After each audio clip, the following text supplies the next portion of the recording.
I'd like to explain what we're going to be going through here tonight, and I'll be turning the meeting over to our attorney that represents the town in this matter. First off, this is a public hearing. We want to hear everyone's concerns. The board is not deciding or voting on anything tonight. This is a public hearing.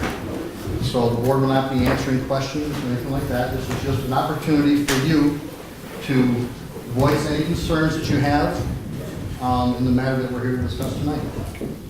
So please, we're going to have a 3-minute time limit for everyone who wants to speak.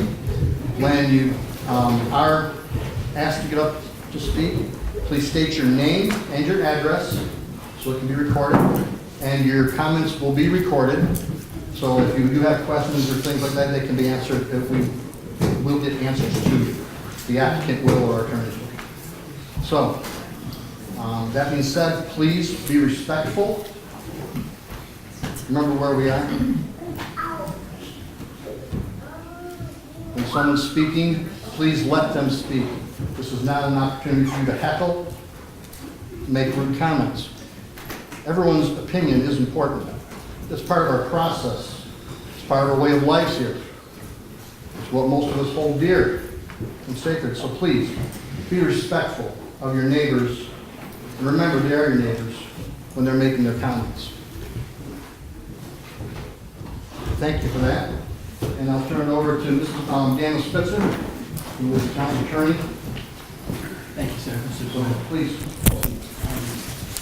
The reason we're here tonight is, I think you're aware, the town of Villenova and the town of Hanover have previously approved the Ball Hill Wind Farm project. The applicant, Ball Hill, has come back to the two towns. Tonight's the Villanova half of this hearing. There's also going to be one for the town of Hanover on July 10th at 7 p.m. at the town hall. Is to consider the modifications that they've requested. We're going to hear from the applicant in a few minutes who can give you a better description of what their changes are. But I emphasize that for a couple of points. First, the question before the two boards is not, should there be a wind farm? The question before the two boards legally is, should there be permission to modify the approved wind farm?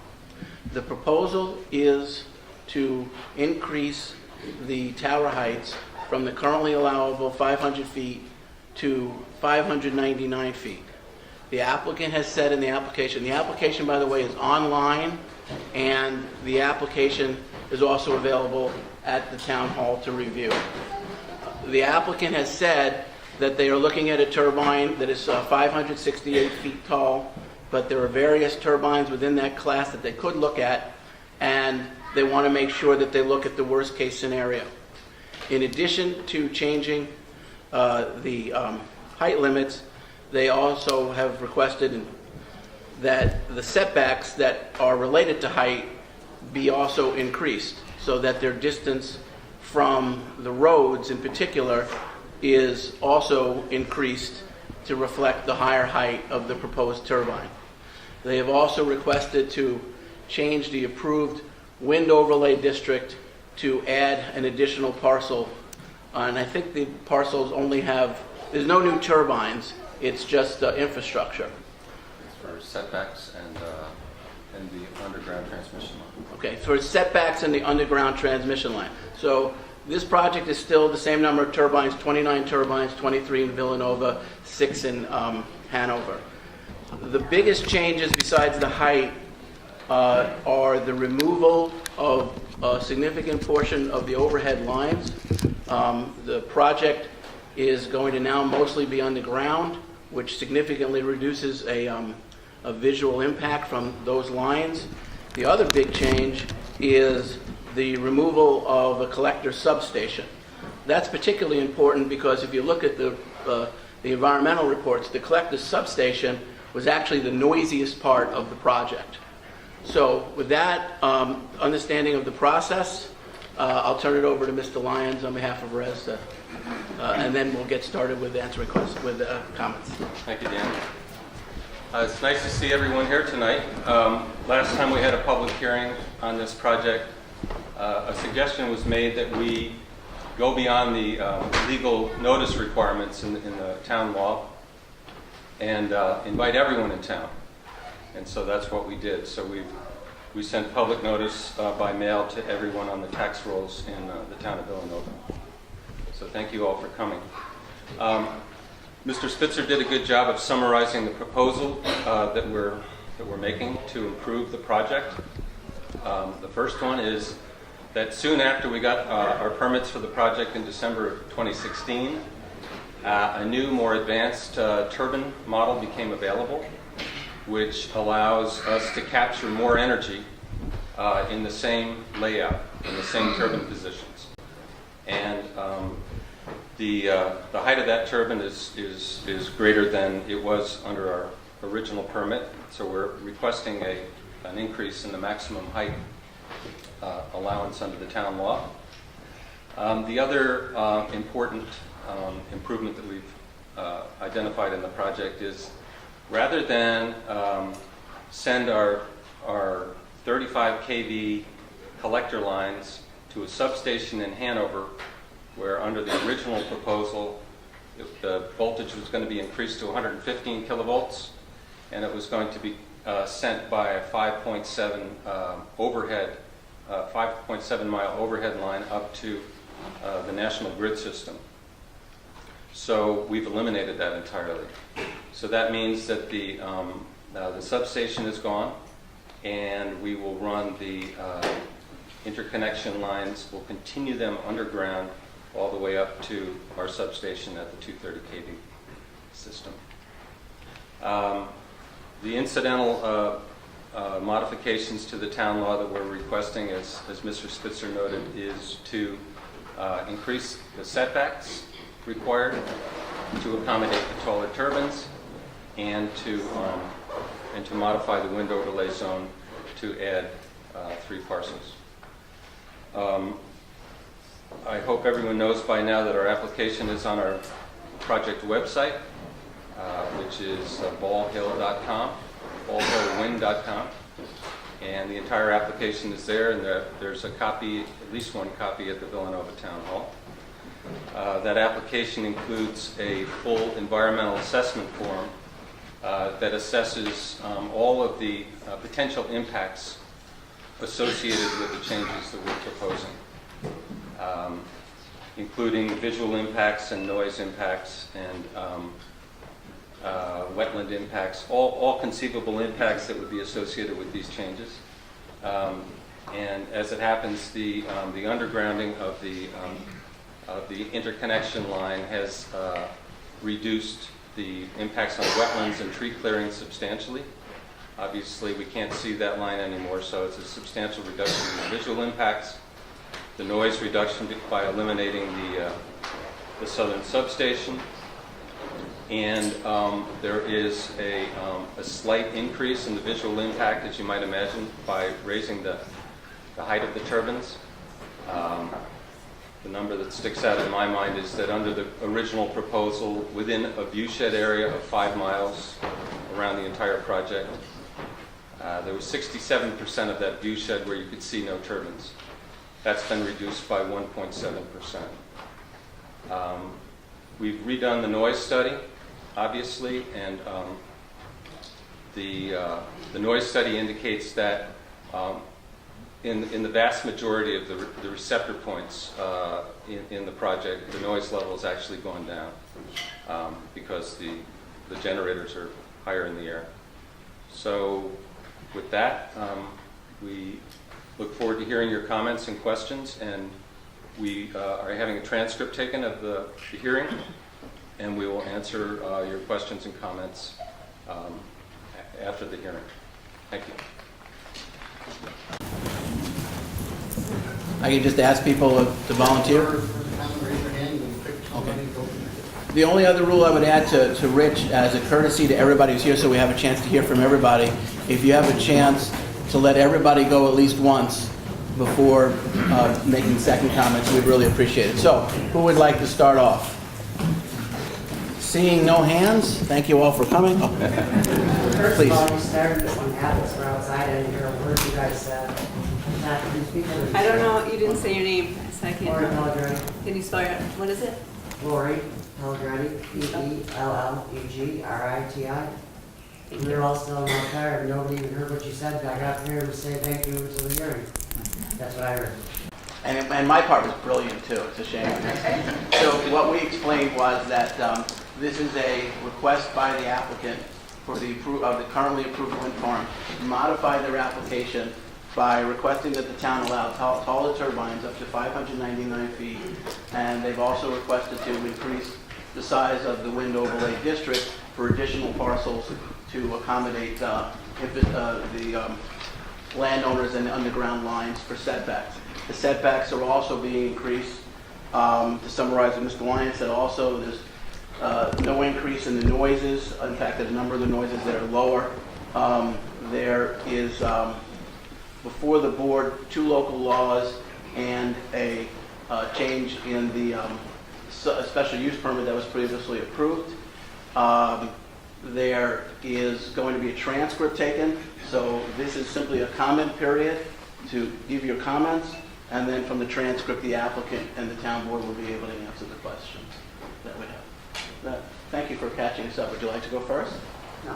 Okay. Who would like to start off?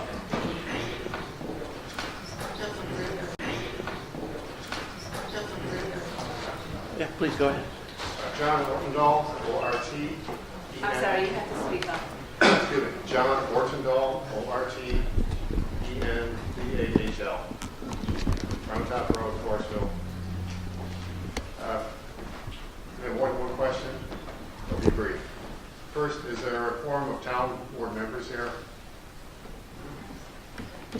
Rich, there was a request of whether there was a quorum of town board members here.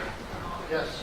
I think they're all here, actually, Okay. except one of the town board members has recused himself from this process thank you. throughout. I don't believe that she's present, but she is here. Okay. But there is a quorum, if that's what you're concerned. Thank you. Would it be possible to ask the audience for a show of So hands? ask what? I'm sorry. Would it be possible to ask the audience for a show of hands whether they support or do not support the amended law? Good idea. Yeah, absolutely. I don't have anything. You have a right to make your comments, and I'm certainly not going to stop people from raising their hands.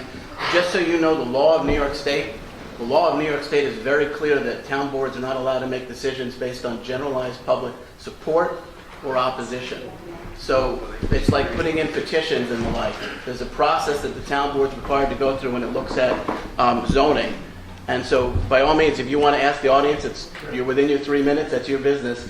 But I just want to make sure everybody understands the zoning law in that regard. It's not Thank you a... for pointing that out. That's Yeah. a very good fact. I'm against that. Very good fact. I'm against that.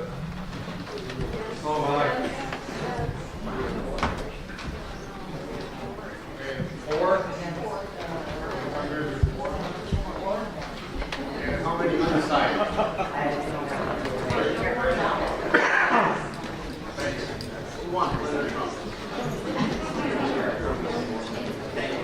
Are you all set? Are you all set, Samantha? Who would like to go next? Yes, sir. Yes, I see your hand.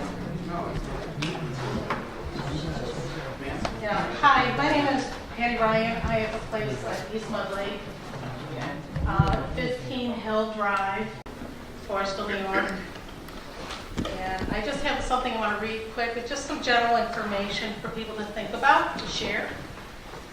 And it's just kind of a little history here. In 2016, the 4 voting members of the Villenova Town Board, acting as CEQRA, C4, thank you, lead agency, approved the Ball Hill Wind Turbine Project. As a resident of Villanova, I wondered why we haven't heard from the RES, who owns and is the BOP of the construction company of the Ball Hill Wind Project, much in 2 years to last week when the public was given notice of this hearing. We had just a week to read, refamiliarize, and comprehend the 490 pages of the company's new application to modify Villanova's wind energy facilities law. I hope we'll have 10 days after this hearing to write the board letters, which everyone will really should, no matter what side of the fence you're on, What's really important is that the 4 members of the town board, including 1 new member since past approval, have read, questioned, and fully comprehend the application along with the thick binders of prior documents associated with this massive and complicated project.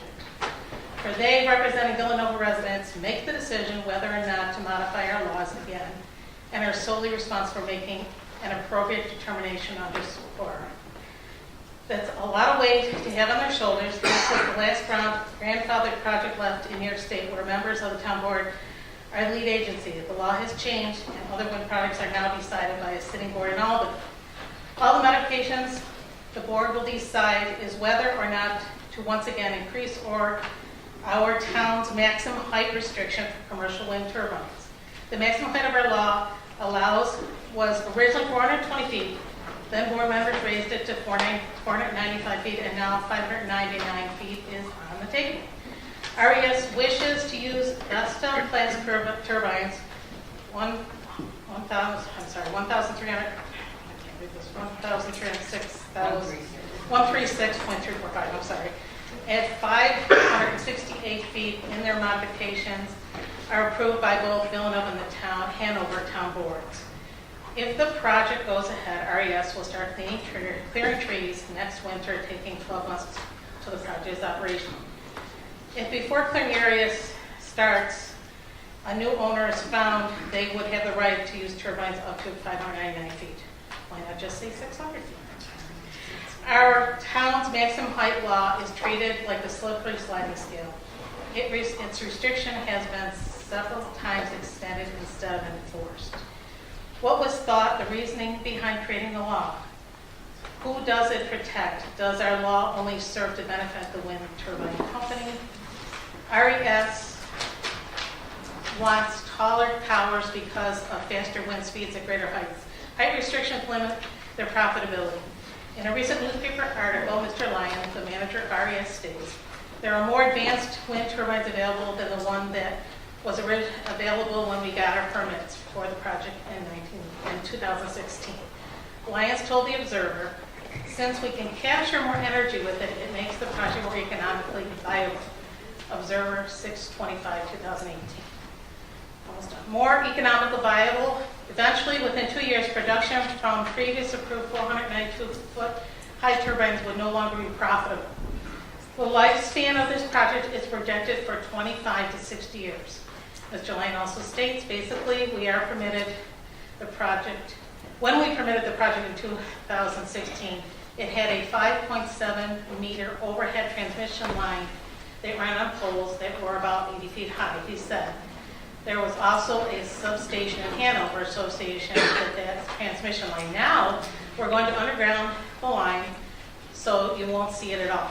We're going to eliminate the substation. I think that's an improvement on the project. Observer 6/25/2018. Mr. Lyon mentions one of the improvements is because it wouldn't be seen by all. Compare our transmission line no longer being seen to a visual impact of adding another 76 more feet to 29 492-foot high commercial turbines. The modification will be profitable for RES, but the colossal ruination for our rural and what is and should be kept an agricultural zone township. The largest onshore turbines in the United States are in Texas, with capacities of 4 miles per wind each, million winds each. There are currently no 568, much less 599-foot turbines in New York State. Only a few years ago, 600-foot turbines were only considered for offshore projects. 560 feet is taller than the Washington Monument. Now times that by 29, add 36, and add another 48. This is a huge cumulative visual impact from the Ball Hill Wind Project, the Arc Bright Summit Wind Project, and Casadega Wind Project in our area. The total visibility and damage of these 3 turbine projects will cover a whopping 41,451 acres. There are many more important issues raised by this new application. I ask the town board to do your due diligence in deciding for all of our residents and carefully consider the modification and their impacts. Thank you. So two things, ma'am, if I could. First, if anybody has statements to read, it's great if you can hand them to the stenographer, so then she can make sure that she's got them correctly. Secondly, you made a very good point about sending written comments. It's not 10 days, really. The town board has not set a limit on written comments. The town board doesn't meet again until July 11th, and that's the earliest that they could possibly vote on anything if they wanted to. So by all means, if you have written comments in addition to what you say tonight, or by all means, send them to the town clerk. Thank you. Sure. Who would like to go next? Yes, sir. Is one proposal detrimental to the other proposal to go through the height? Is the underground, is that out of the question also, as far as determination whether, is the height difference, is that going to make a difference whether everything goes underground? They're both being proposed together. They're both being proposed together. They're part of the current design. But they're not going to be separated for the vote? No. Thank you. Sir, I didn't get your name. John Harvey. Harvey. Yes, sir. John Galley. If it's going to be more economic, Address, sir? pardon? Can you give us your address, too, sir? 1550 Route 83. If it's going to be more economically better for these taller ones, what is the increase in the economic benefit to the company and the economic benefit to the town? I understood that we would be answering questions. Yeah, we'll answer questions as part of the response before the town board. This is a public comment period. I'd have obviously no idea what their part is, but this is not a question and answer. It's a comment. So that's one of the questions that you're looking for the town. Yeah, no, it's fine. I think it's better to give a well thought out answer in writing. Who would like to go next? Everybody's so shy tonight. Yes, sir.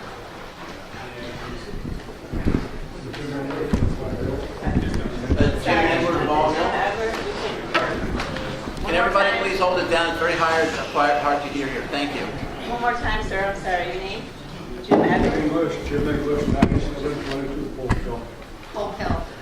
When you're speaking about underground lines, are you talking about New York State Conservation designated wetlands or just plain wetlands? Both. So, do you have already permission to go across those wetlands? We do not yet have our wetlands permit. You don't have them yet? We don't have it in hand yet. No. And the other question that I have related to your substation, do I understand right that you're going to supply that substation with underground ones?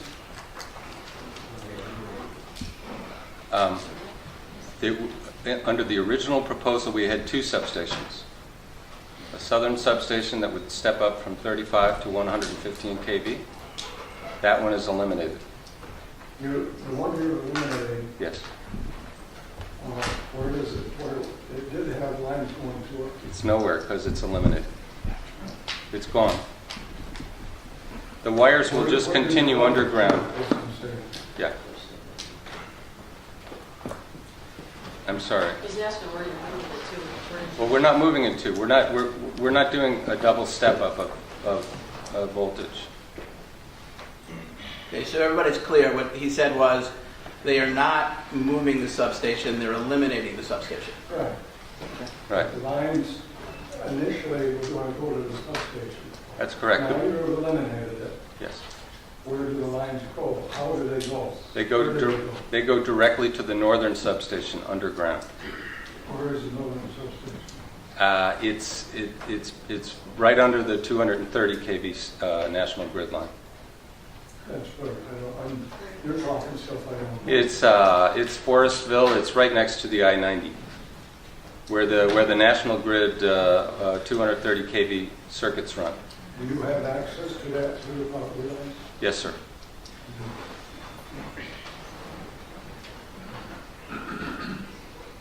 You do have access to that. Yes, we do. We have a. Last night at the town of Hanover, you said you were assuming you had it. If I did, I misspoke. I don't recall saying that. We do have a wind energy lease and an option to purchase a parcel on which to construct that substation. But you do have access to the grid. Yes, sir.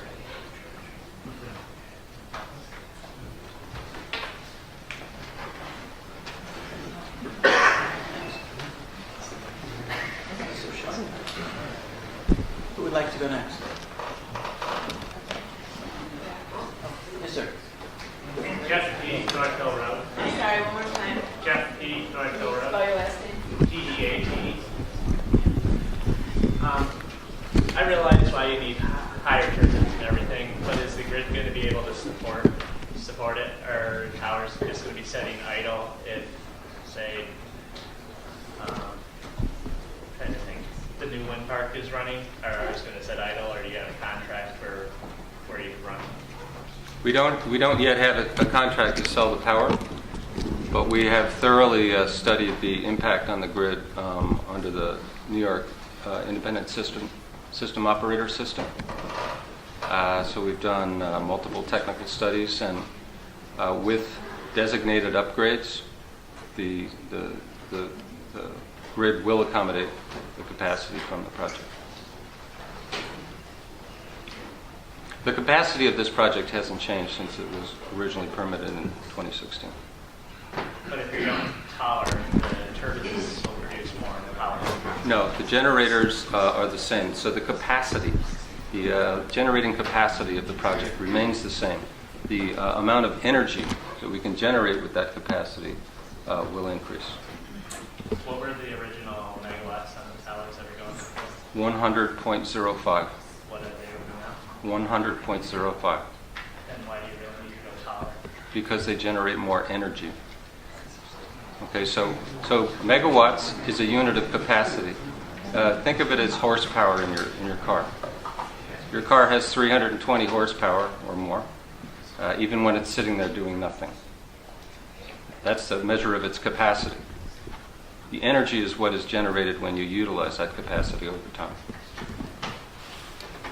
Is a fair way to look at that, Mark, when projects are put out, there's the capacity, but there's also the kilowatt hours Yes. that are produced. Is it what you're saying is that the kilowatt hours will be increased? Yes, sir. Does that help? Yeah. It's simple physics that if you increase the rotor area, you will capture more wind energy. So But in the other generator words, is the same. So the hamsters are going to be running faster. They're going to be running more often. More often. Did you have other questions, sir, or other comments? Oh, me? Yes, you still have the floor.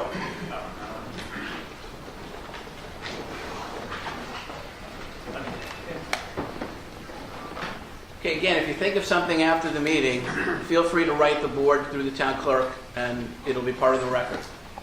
Yes, sir. Steve Troutman, Fiscal Road, Commercial.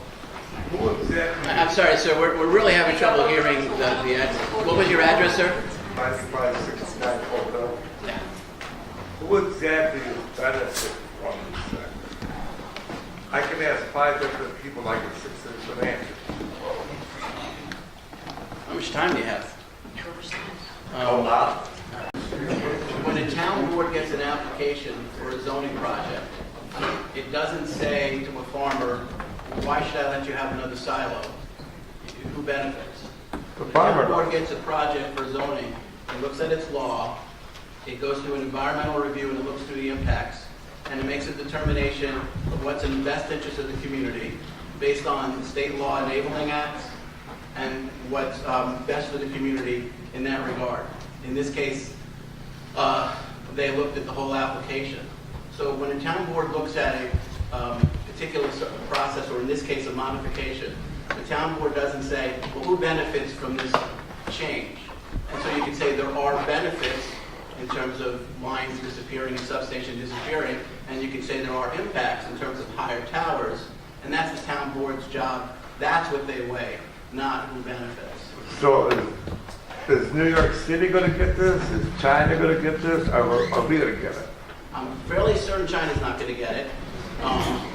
in terms of New York City, I don't know whether or not the electrons, in terms of the electrons are not going to leave the area. I mean, they don't send electrons other places, on the grid. It's going to go into the grid, and then at this station, and then wherever that grid serves, just like it currently does, is where those electrons are going to go. So the town and the company don't decide where the electrons go. I'm sure Mike would love to sell them to New York City. I do just a quick crack at people want to hear, but basically the electrons, once the electrons go into the grid, they go where the load is. They can't be directed. They follow the demand, and they will flow throughout the interconnected grid in the way that is destined for them to do electrically. But we all benefit from this electric grid. We all have power. It's like a swimming pool. The sources of the water are many, and you can take it out. It's not the same electron, but we're all benefiting from the electric grid, and we would add a substantial amount of clean energy to the grid. Do you have anything further, sir? No.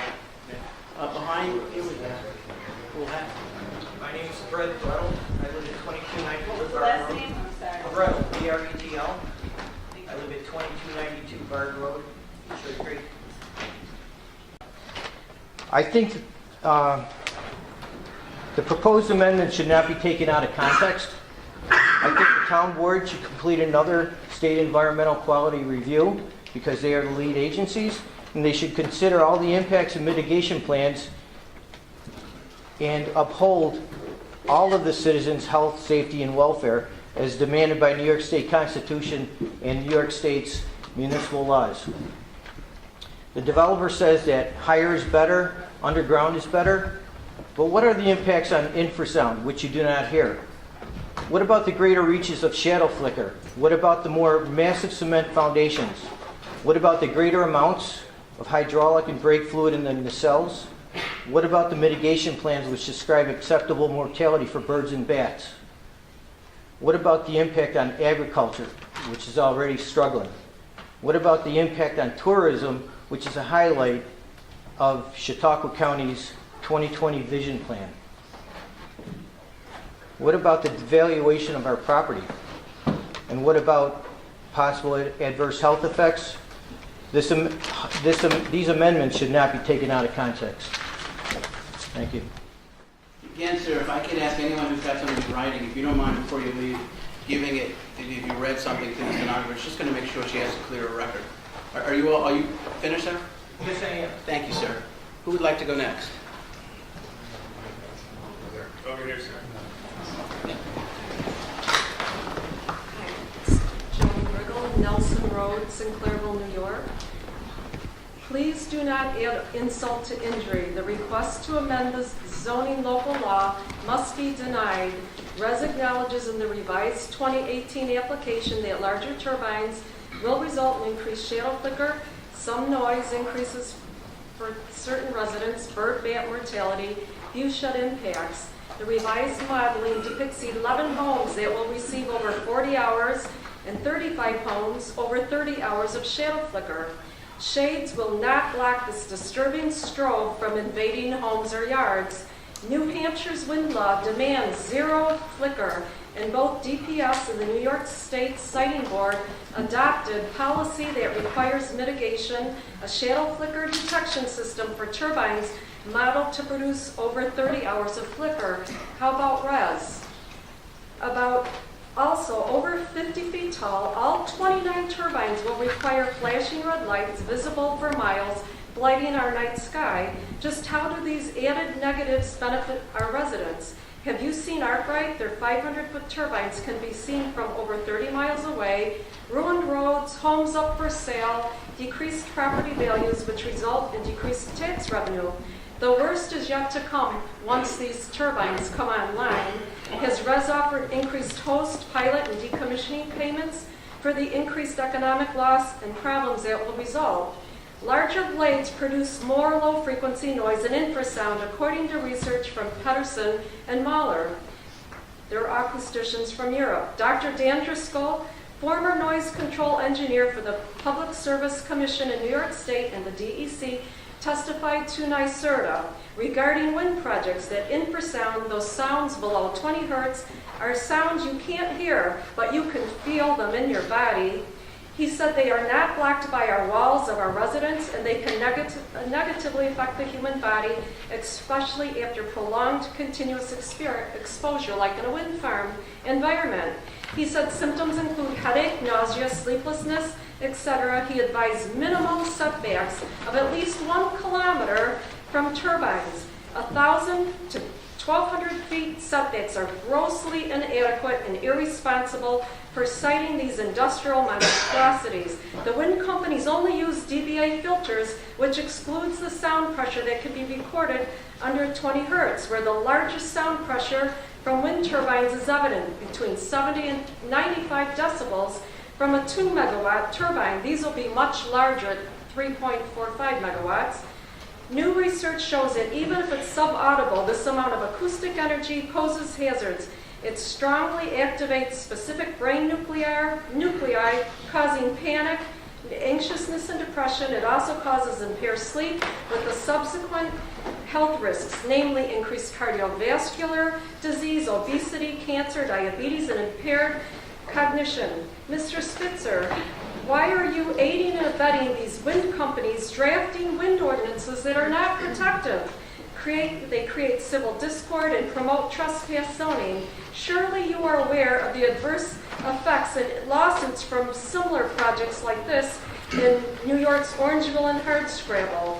You have failed to adequately safeguard our trusting and inexperienced towns. The town boards must remember their first and foremost mission is to protect the health, welfare, and safety of every resident. I would ask that the board votes no.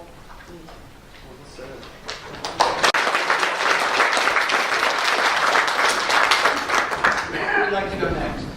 And she doesn't know who you are. Angelo P. Graziano.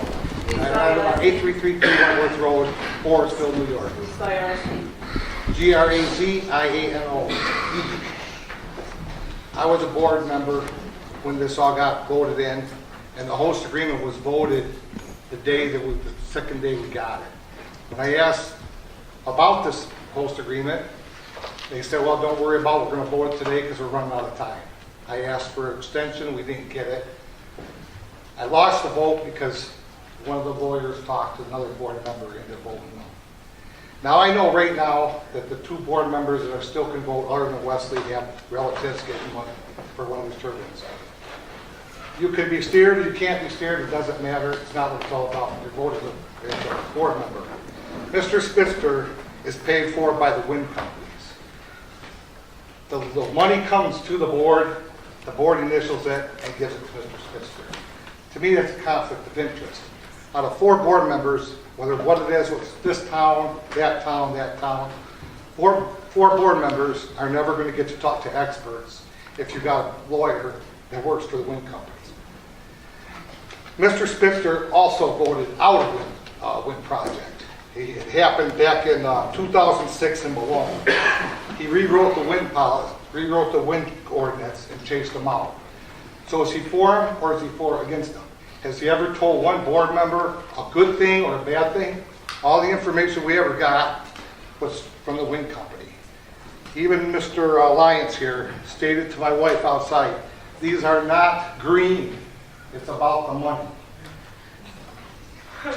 Why are we going higher? They are destroying Chautauqua County, destroying all that beautiful area, all the beautiful trees. They won't even replant trees. The trees are just getting ground up. Trees are what saves the world. I mean, trees is what does everything. Bats, destroying bats. We need all this stuff. They're going higher, and the impacts are going to be bigger. I beg you, board members, please talk to experts. I know Joni, I know my wife, and there's other people in here that belong to a thing where they talk to experts all over the world. They talk to them in New York City. They talk to them across the states. They talk to them in Maine. Anything you want to know, these people can give you the information so you can make the right decision. What's done is done. Don't let them keep going up. It's going to set a precedent. The next one's going to be 800. The next one's going to go higher. These don't belong in residential areas. They belong in deserts, they belong in big areas. They should not be by people's houses. At least get on the phone, talk to residents that are already in our grade. Anybody that can say, these things are beautiful, and out of their mind. They're out of their mind. If you like these things, you're profiting from them. They will not pay your taxes. I asked that on the host agreement. Mr. Spitzer stated, you could vote for it at this time, but the next board can vote it out. There's nothing that says it's going to pay your taxes. They should be paying school taxes. Now the bases are going 80 foot, 78 foot. That's as big as my freaking house. How much area does that take? How much more concrete? Where are these things going to go in 30 years when the warranty runs out or they flop over? You don't even care because you're going to put it up and sell it and walk away. That's what you're going to do. You already stated that. They're not green. They're not green. It's all about the money, and they don't belong here. So please vote no about making higher.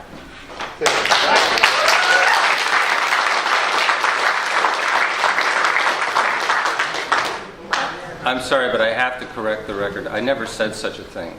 You said the parking lot right Nor would I. right in the parking lot, sidewalk in front of the building. Let's have a cage match outside. Sorry. Who would like to go next? We'll go outside and talk about it. In the parking lot. Who would like to go next? Ma'am? Okay, Yep. please. My name is Tina Graziano.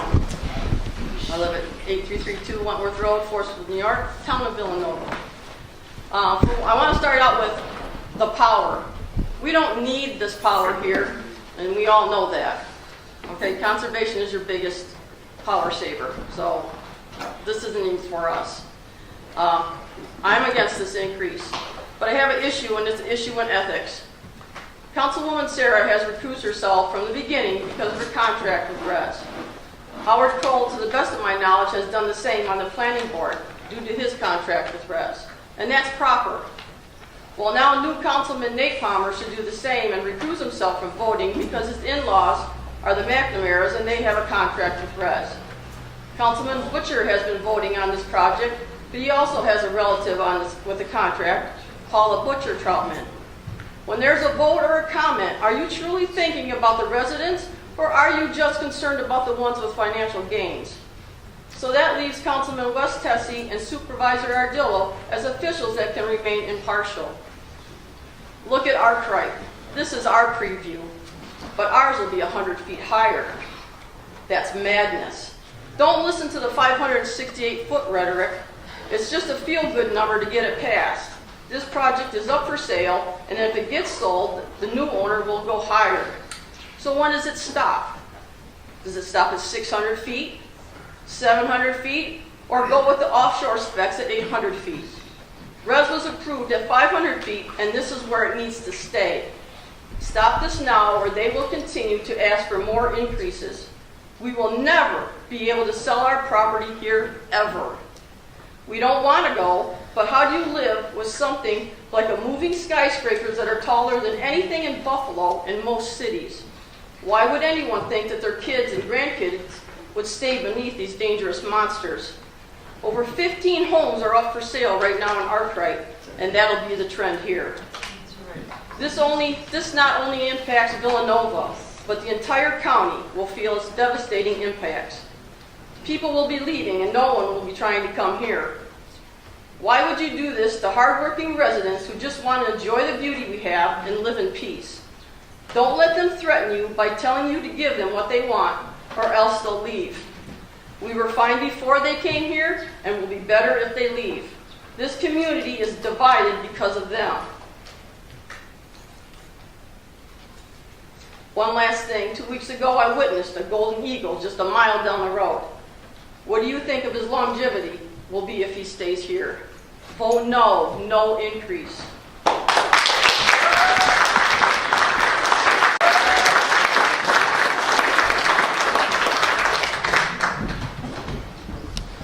Just so everybody's aware, on the legal issue, the courts have actually looked at that in New York in terms of it. If your brother-in-law has a contract, that's not a conflict.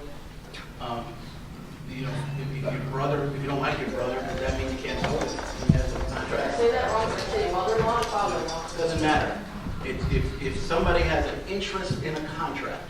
they should recuse themselves, as occurred. But a relative having, a non-minor child other than that relative is not a conflict under New York law. New York sets the rules in terms of who can and can't vote. Who would like to go next? Well, really, the fact of the matter is, look into your heart. Sir, your name and address. Lou Zollinger, Mouster Road, South Haven, New York. Really look into your heart. Sir, What? she's the most important person here. She needs to get your name and address. Maybe you should have had some lunks. Lou Zollinger, Mouster Road, South Haven, New York. Zollinger, yes. Why aren't they using the mics? Yes, that would be wonderful. You can't hear. They don't want you to hear it. You should have had it in the school in a reasonable place, not a little tiny place. Where are the mics? I have no idea if there's a mic here or not. Right there. Anybody who would like to step up to the mic, feel free to do so. I certainly don't want to appear on the conspiracy websites that the mics were hidden.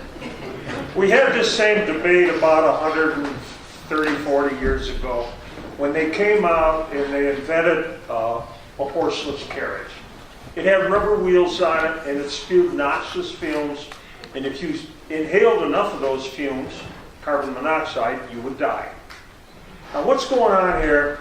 We haven't heard from the people that are getting these windmills. And I'm not one of them, by the way. Some of these poor farmers have owned this hard-scrabble land up in these townships for a long time. And they've worked hard, and they've sacrificed, and they've paid their taxes. Now they get a chance to benefit. Why not? Why hold that against them? Most people here are not going to get a windmill. I wish I was, but I'm not going to, and I don't begrudge anybody that is going to. Now, why don't we knock off the BS and admit that that's part of this debate? People that are not getting a windmill are sore about it, and you're one of them. I know.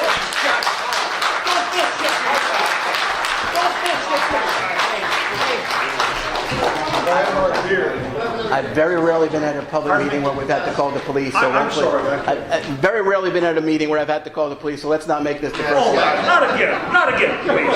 They do that to me all the time. Let's please remember what we said at the beginning, this is irrespective. Everybody's opinion has value.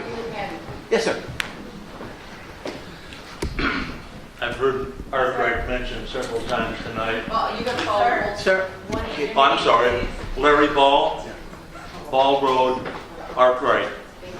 I'm a town councilman there, and I'm in great support of the wind projects.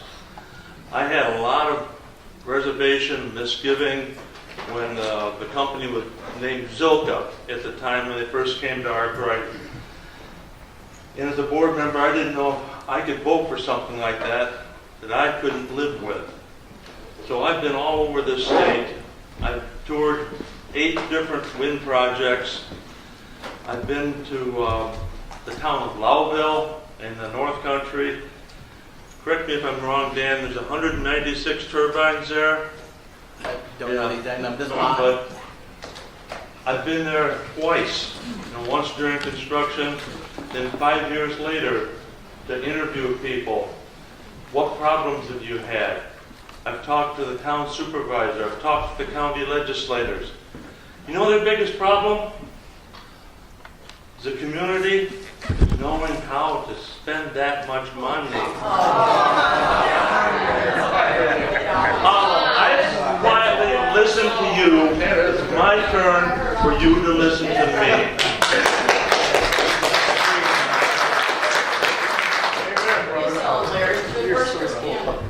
I've watched this project progress. It's been 12 years now.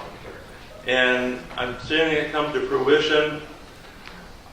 I saw what happened to the rape of Art Wright 40 years ago when the gas companies developed the gas fields there. That was a complete and absolute disaster. And I can say you can't tell where the gas wells are anymore. Nature has a way of healing itself.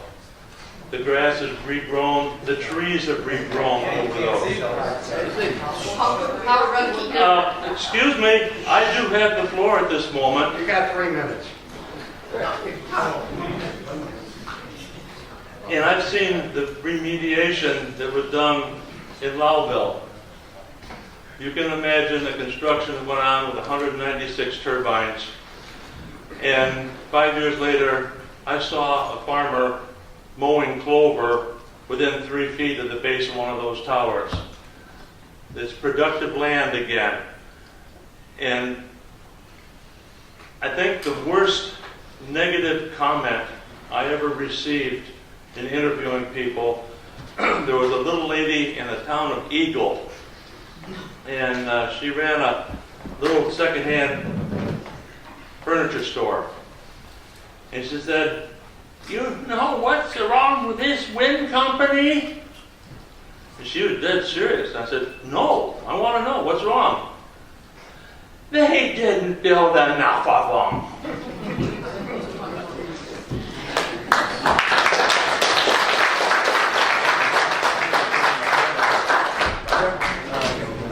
Richard Kraft, 9618 Polk Hill Road, Forestville. If the windmills are more efficient, you're talking the higher megawatts, hours that you're getting out of the windmill, correct? Is the compensation to the municipalities have gone up now too? Yes, it will. The host agreement stays the same. However, the municipalities also get payments after the pilot ends from taxes. Obviously, a bigger turbine has more value. To the extent there's infrastructure that's covered by the pilot that's different, there could be different valuations there. That's up to the IDA.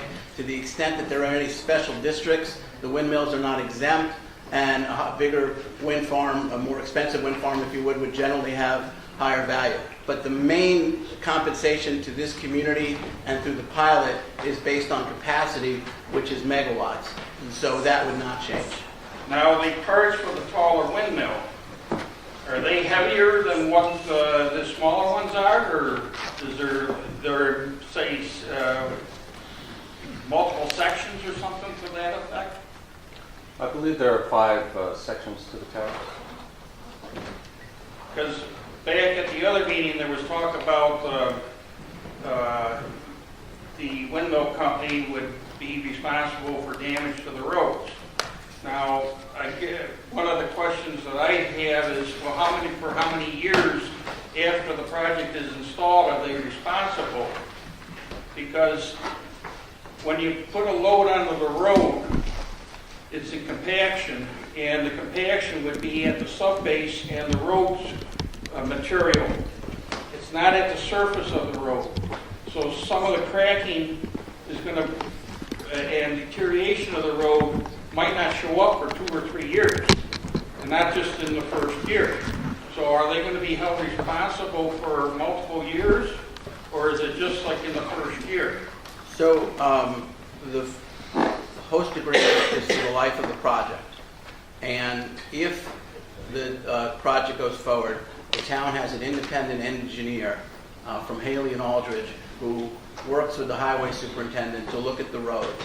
The roads are not accepted by the town until the engineer says that they've been properly remediated. Engineers can generally tell whether compactions happen, there's tests that they can do, and they can tell whether or not a road has been properly remediated. And the project is not allowed to just do it halfway. And it's the independent engineer and your highway superintendent who has to sign off on the remediation, not the company.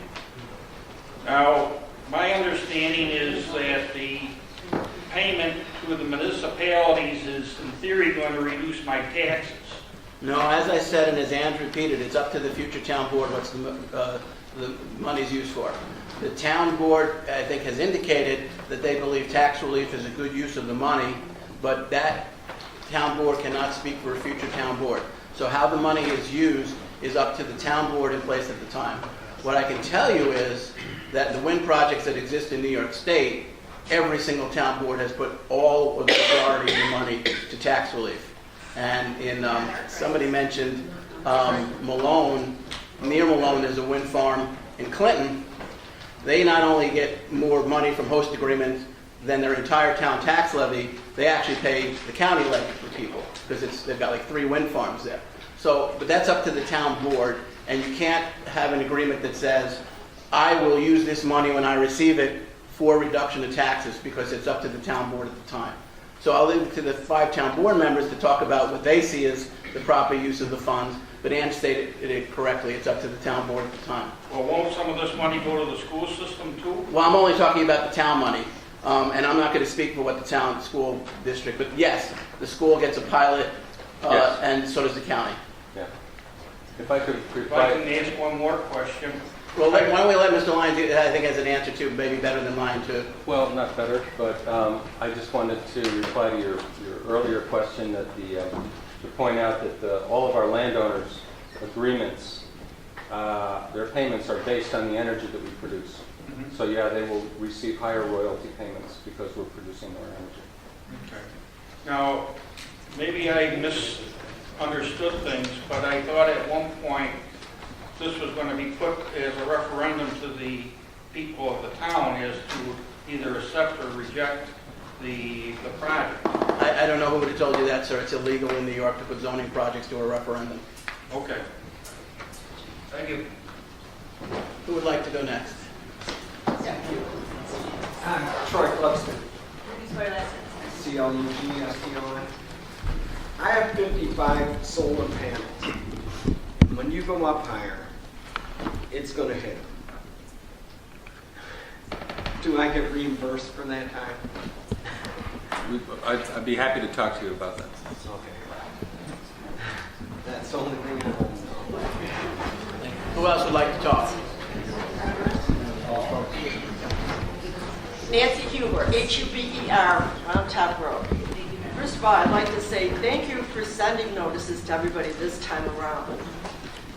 Although it was not a legal obligation, in my opinion, as I told the board before, you had a moral obligation 2 years ago to send notices to everybody that would be affected by this, rather than just put a small ad that Mr. Graziano paid for out of his own money in the Observer.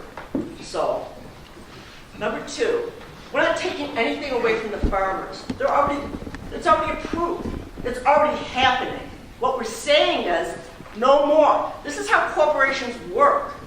They take and take and take, and it's going to continue. We need to stop it now. You got your approval. The 29 are going up. The farmers are being reimbursed. Board members are being reimbursed who recuse themselves. There's nothing I can do about that. But I'll tell you, to continue this craziness and let these people take over our community by going higher for only profits for themselves. It has nothing to do with us or our tax roll or anything. It has to do with profits for big corporations. I have the floor. Well, I'm not a very big I have the floor. Okay. I don't have a windmill. I'm not jealous of people who have windmills. I could care less, but guess what? I'm in that small parameter that's going to get all the noise. It's going to be, I just moved here in 2012. My property values are going to sink. I have 30 acres of woods and 70 acres of land. I feel like cutting my woods and selling them, and stripping my land and selling it, and just leaving, because you are ruining this community. But I'm not going to go for it, because I happen to care about the people here, okay? So the town board has to take a good look at themselves. Don't worry so much about the legal obligation of conflict of interest. How about the moral obligation of conflict of interest? How about thinking about the people? The farmers have the windmills. It's been approved. They got it through. No leaflets to people who live around here, only until it was too late to do anything about it. So let's stop it now. They have their approval. They can go so high. They got 29. You know, they don't want to put the underground stuff in if they don't get the height. So be it. But we got to end the craziness now. It's ridiculous. Corporations, don't you understand? This is what corporate America is all about. They take and take and take. Trust me on this.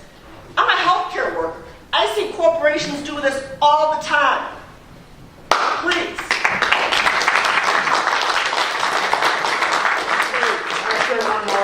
No, everybody gets to go once before anybody gets to repeat. No. I guess I'll say something. Audrey Jim Money, 8219 South Hill Road, right up the road here. And when I drive to work every day, I have a little small job. I don't make a lot of money. I don't even want a windmill because I don't want the impact on my forests, and I don't want the impact on my wildlife, and I want environmentalists. And I understand when you green energy. I understand that. But when I drive up Center Road and I see that big substation, you're saying, so if we don't go higher, then you will go above ground and you will not stop the deforestation? Or if you keep it, if we don't, I don't want to go higher, but will you still do the other things? I forget the first question the guy asked. I'm sorry. I'm trying to get it straight. If you don't go higher, will you still mitigate the environmental impact on the deforestation? Because I don't want the deforestation. I just seen the deforestation. You clear cut so much areas when we went on Center Road and your aircraft. I don't want that. I don't want my forest cut down. I don't want to see all the environmental impact. I just don't want to see it. I'm sorry. I don't know what I'm going to say. Please take your time. Please take your time. I just don't like all environmental impact. I mean, it just seems like you want to cut down all the forests to put these in. I thought you were working for green energy. I thought it was supposed to be to not cut down the forest as much as possible. Now, when you put these wind turbines in, when they're going to go underground, then, or are they going to have to build? Are they going to have to make all kinds of roads through all our forests to cut down all these forests to transport the energy? I don't understand that. Is that what you're going to do? The undergrounding of the transmission line will reduce tree clearing and wetland impacts. So are you still going to do that regardless if you don't go higher or not? Well, no. This is our proposal. So if we don't agree to go higher, you will not mitigate the effect on the deforestation? We are trying to design the most economically viable, least impactful wind project for this area, and we have designed it.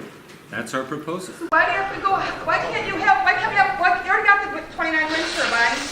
Why can't you just keep them the height they are and still do the? Because we won't generate as much energy.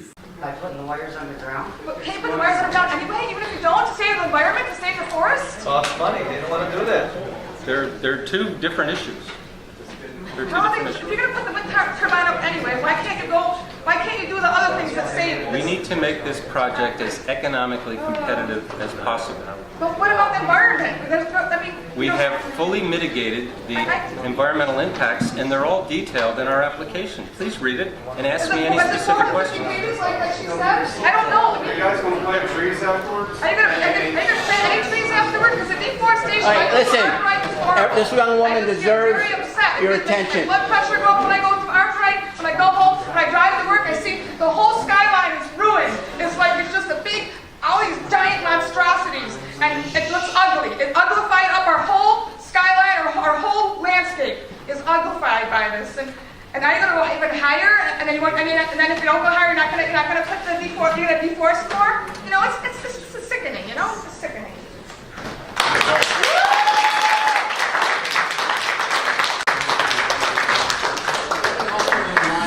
This certainly can get emotional.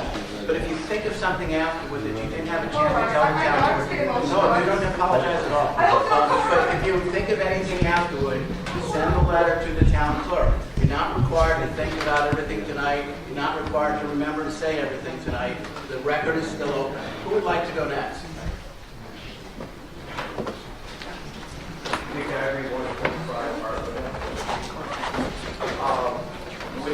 Without the state and federal subsidies, which affects every person in here that pays property taxes, so regardless of whether you've got a windmill on your property or not, you are affected big time. Because without the state and federal subsidies, the wind power would not be a viable way to produce energy. So whether you look at it, whether we have a windmill or not, you know, there's obviously there's animosity one way or the other. But forget whether you have a windmill or not. It affects everybody in here because your property taxes and your federal taxes are subsidizing the wind power which if you think about it, they're good for 25 years. But the way technology is going today, in 5 to 10 years, they could be obsolete already. And we could be generating our power from solar, from fuel cell, you name it, nuclear, which would make these obsolete, which then what are you gonna do with them? Now you've got 600-foot towers, pretty much, all over the whole top of the high lines of the forests that are here, with all the trees already have taken down, all the inroads already put in, substations, you name it. If he doesn't get the 100 feet and they run these power lines above ground, now you've got all the power lines running through the woods on top of it. And that's the only reason they're willing to go, if you think about it, with the other 100 feet, is because that makes it economical enough to throw back to us that they'll put the power lines underground. If they don't get the 100 feet, he's already said, they're not gonna put the power lines underground because that's an additional cost that is a lot more than leaving them above ground. So there's some very obvious flaws here that if you look at it, everyone here is affected regardless of whether you've got a windmill or not.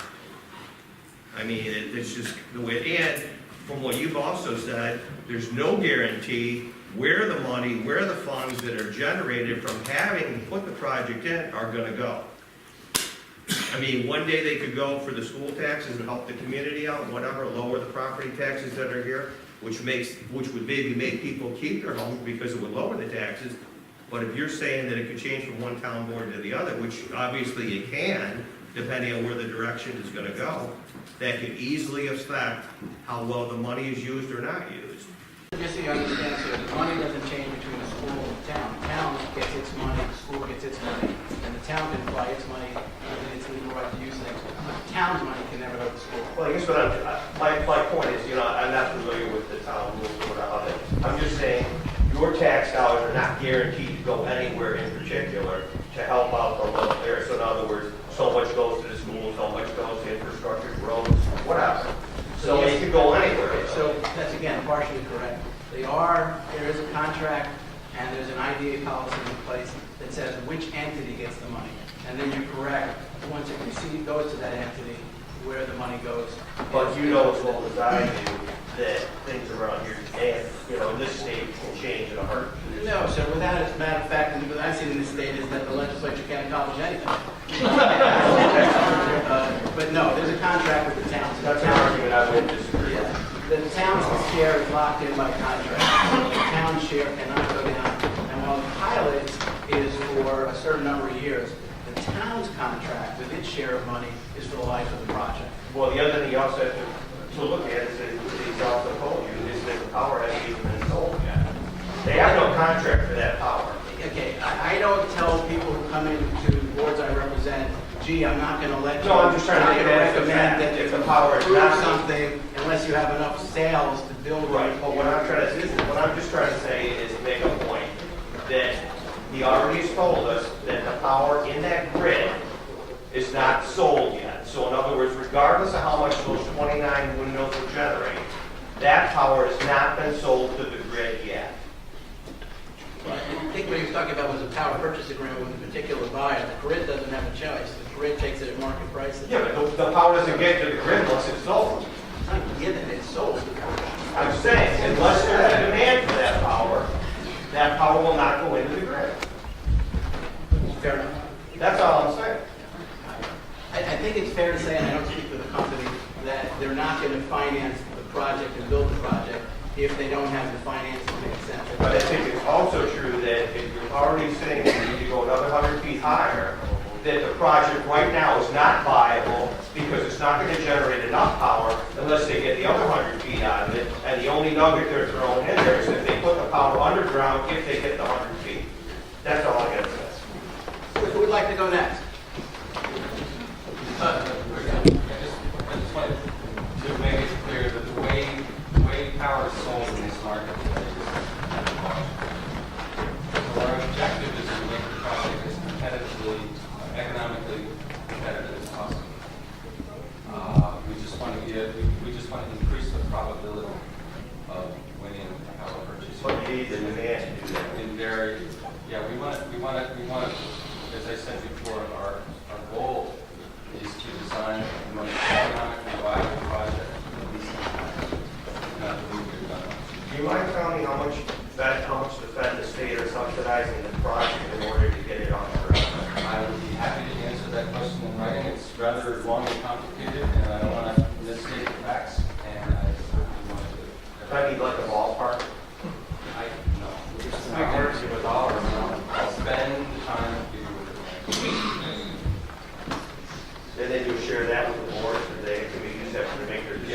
No, hang on, you're wrong.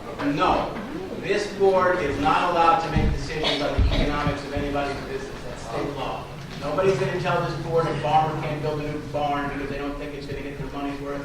No one's going to tell somebody they can't open up a business because they don't think it's going to sell. That's not the way America works. This board looks at the impacts, the benefits and the impacts on the community. That's what the law calls for. But all this stuff about the economics of the project may be interesting, but it's not a valid basis for a town board to make a zoning decision. So then, in other words, could the town board actually make a decision to go through with putting the 29 mills up, right? Not knowing that the power is even sold? Yeah, so in other words, The town board has nothing to say about the sale of anybody's product, whether it's this generating facility, a farmer, a shopkeeper, or anyone else. That's not what town board do. so even though the impact is there. The impacts they look at.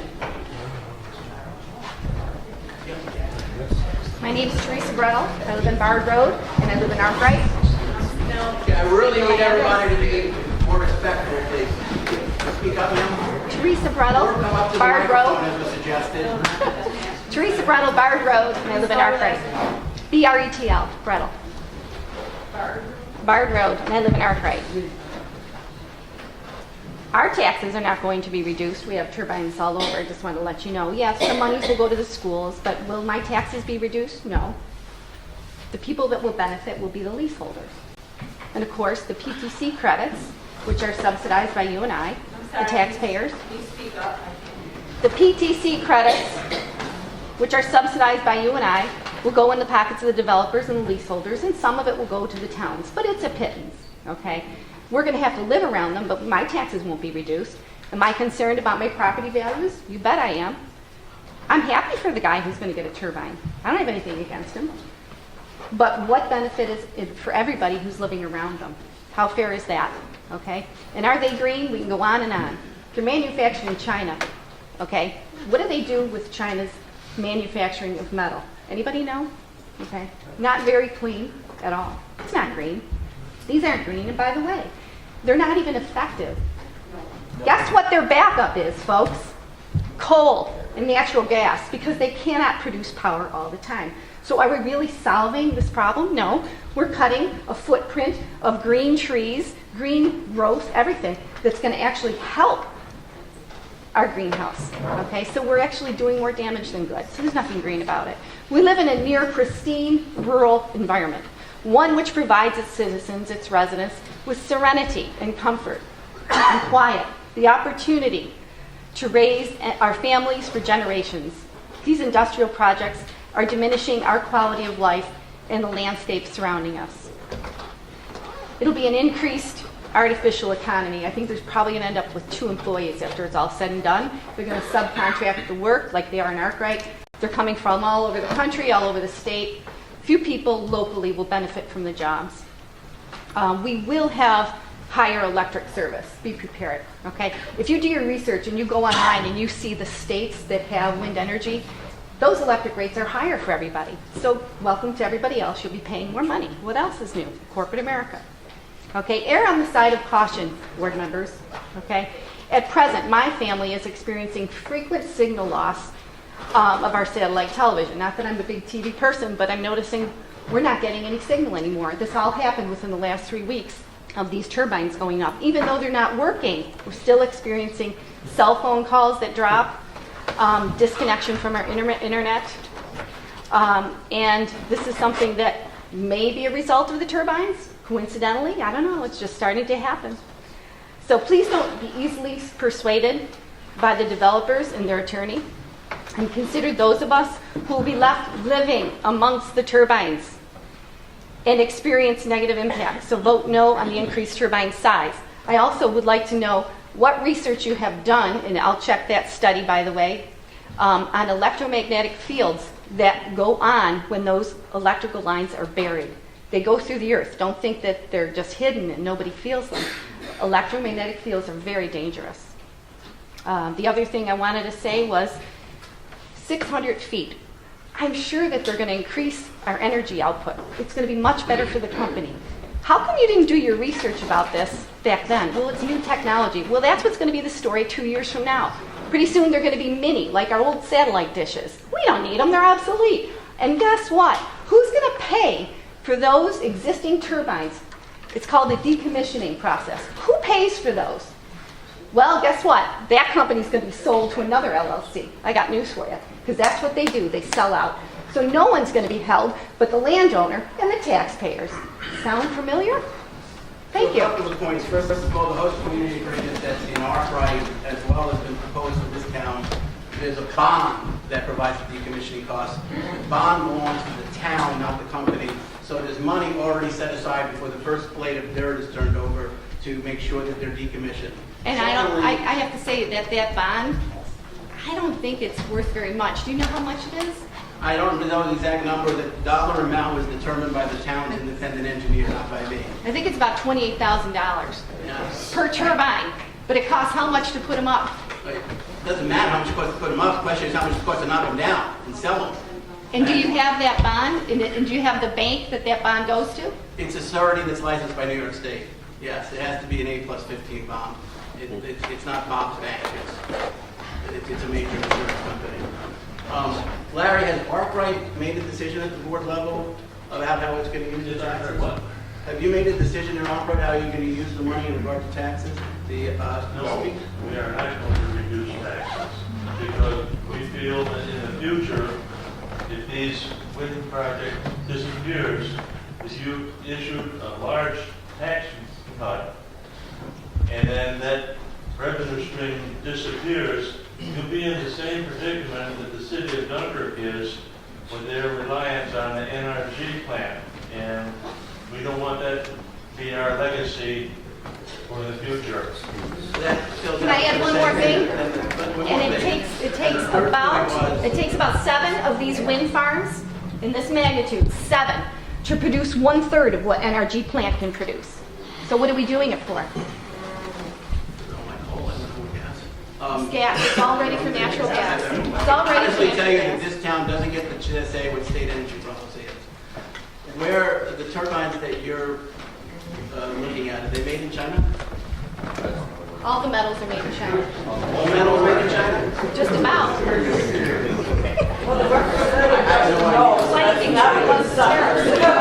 can we please get back on track, Dan? So, excuse me, everybody. Can we please get back on track? We're done with that issue. Can we move on to the next person, please? He's going to provide to the board the source of the components of this program. Who wanted to go next? Yes, sir. Go ahead. Yeah, Earl Riddle. Nelson Road, Sinclair Road. I have a study I'll give it to the board to look at. The study titled The Observed Impacts of Wind Farms on Local Vegetation in Northern China, published by Research Gate Publications. They found that wind farms had significant inhibiting effect on vegetation growth and productivity. Wind farms also suppress soil moisture and enhance water stress. As reported in previous studies, the large establishment of wind farm influenced the local climate, temperature, and rainfall. 3 large adjacent wind projects in northern Chautauqua County will likely cause significant impact and decrease of our local agricultural yields, causing significant financial losses. Also, problematic increased bird and bat mortality will result in increased insect population, result in increased insect populations, decreased bats and birds, increased insect populations, thus resulting in greater crop loss, pesticide use, and financial losses.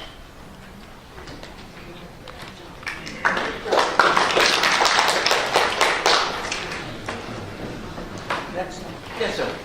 Jack Or did you Daly. already go? Once. Okay, do you mind if I get everybody else first once? Thank you, sir. Who hasn't had a chance to speak? Yes, sir. Greg Snow, Stafford Road, Forestville. What is the duration of the pilot? It's an IDA, not a town. 20 years, I believe. 20 years. Anything else? If If we have questions, can we, as per the previous meeting, email the town clerk? Yeah, absolutely. The email has changed, so it's Villenova Town Board @hughes.net. Is that on the website? Yes, it is. Thank you. Did you get a chance to go? Get your hand in the program. Who else wanted to know? Oh, please. I have a study I'll give it to Mark to look at. The study titled "The Observed Impact of Wind Farms on Local Vegetation in Northern China," published by Research Gate Publications. They found that wind farms had significant inhibiting effect on vegetation growth and productivity. Wind farms also suppress soil moisture and enhance water stress. As reported in previous studies, the large establishment of wind farm influenced the local climate, temperature, and rainfall. 3 large adjacent wind projects in northern Chautauqua County will likely cause a significant impact on the increase of our local agricultural yields, causing significant financial losses. Also, dramatic increased bird and bat mortality will result in increased insect population, result in increased insect populations, decreased bats and birds, increased insect populations, thus resulting in greater crop loss, pesticide use, and financial losses.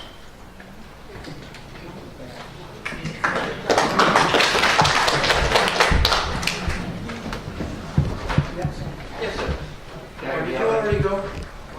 Okay, do you mind if I get everybody else first once? Thank you, sir. Who hasn't had a chance to speak? Yes, sir. Greg Snow, Stafford Road, Forestville. What is the duration of the pilot? It's an IDA, not a town. 20 years. 20 years. Anything else? If we have questions, can we look as per the previous meeting, email the town clerk? Yeah, absolutely.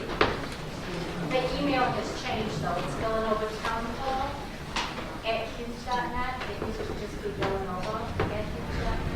Is that on the website? Yes, it is. Let's get a chance to go. Get your hand in the program. Who else wants to Please. Karen Harvey, 5189 Route 394.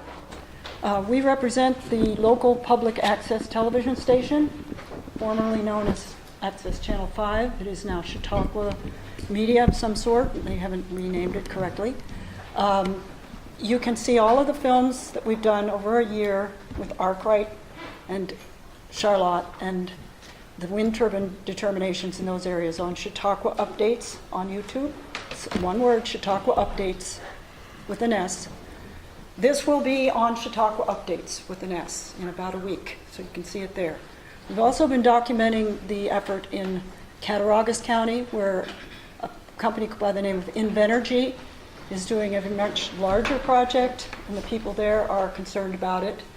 They have documented the fact that the subsidies amount to about 75% from the government, from the U.S. government, and from the state government. They've documented the fact that the amount of subsidies that we say are equal in all energy areas, like gas, coal, oil, has been documented to be 20 times greater for wind than for all the others. That's in terms of tax credits.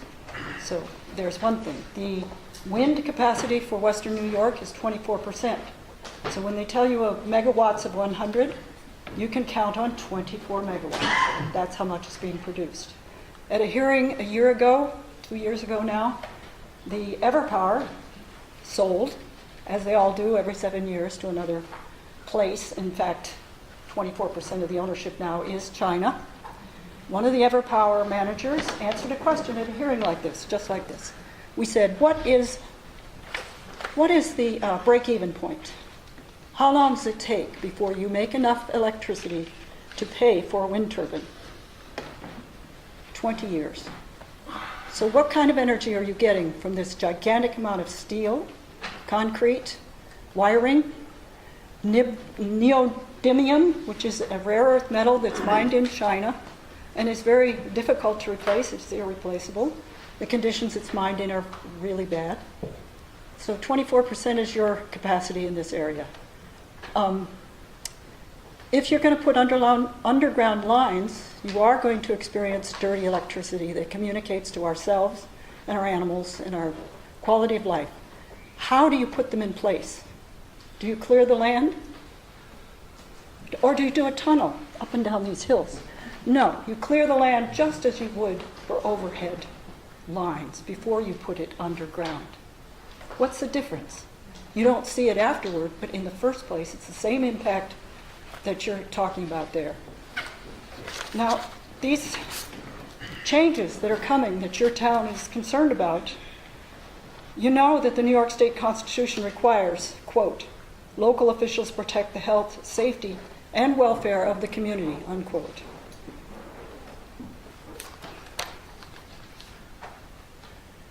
Those who do benefit are those investors, those Wall Street speculators, and they make 25% guaranteed. That's why a lot of the oil companies are switching to wind, because 25% profit is a pretty good deal.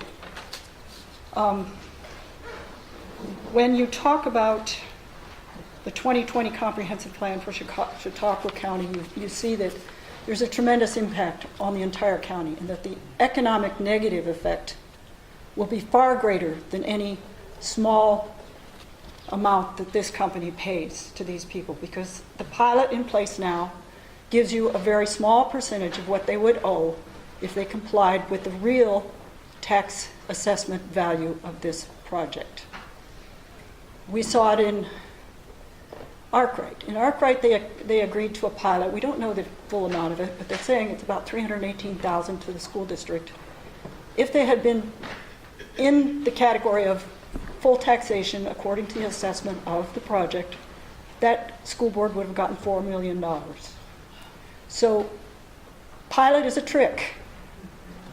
Pilot conditions have been changed here. Does that make a difference? The specifications are changing. Should seeker be revisited? The impacts on the environment? Should the pilot be revisited? It's a question. You have an attorney who is paid for by the wind companies. He seems to set the standards. He seems to want to fulfill the needs of the wind company, but doesn't seem to have a consideration for the quality of life here or the economic downsides. You know what this is? This is an arbitrary and capricious manner of doing things. That's a legal term for something that's not quite right, that can be taken to court. Remember that. It's called arbitrary and capricious behavior. Is it ethical, what's going on here? A court might decide. Now, if you do let this go through, it's going to set a precedent for this area. Casadega will go that high. And the impact will, as I said, be negative. Economically negative, long-range negative, environmentally negative, and it produces so little with so much damage. And the quality of life is what you're talking about. So if you want films, I have a lot of extras. I have them specifically for the board that shows several other people at various other boards speaking, shows our county executive speaking, and it shows the actual demolition of the forest in Arkwright from day one. Oh, and the people in Cattaraugus County send you a message. Dear Town Board of Villanova, my name is Stephanie Milks. I am the president of Freedom United, a concerned citizens group in Cattaraugus County, if I get it right, facing the negligence of Invenergy in conjunction with our own town board to protect the health, welfare, and safety of all the residents within the Alley Cat project area that encompasses 5 towns within 3 separate counties. My concern is the short, unsafe setbacks from property lines and homes, including that of leaseholders who are not given all the appropriate information from the wind companies You know, you got to get an attorney to look at it because they lose their mineral rights. They lose access to their property. They can't develop it. And of course, the value has diminished tremendously. Short setbacks and a host of issues. Short setbacks tie in a host of issues, including infringement upon the constitutional right for the safe use and enjoyment of our private properties.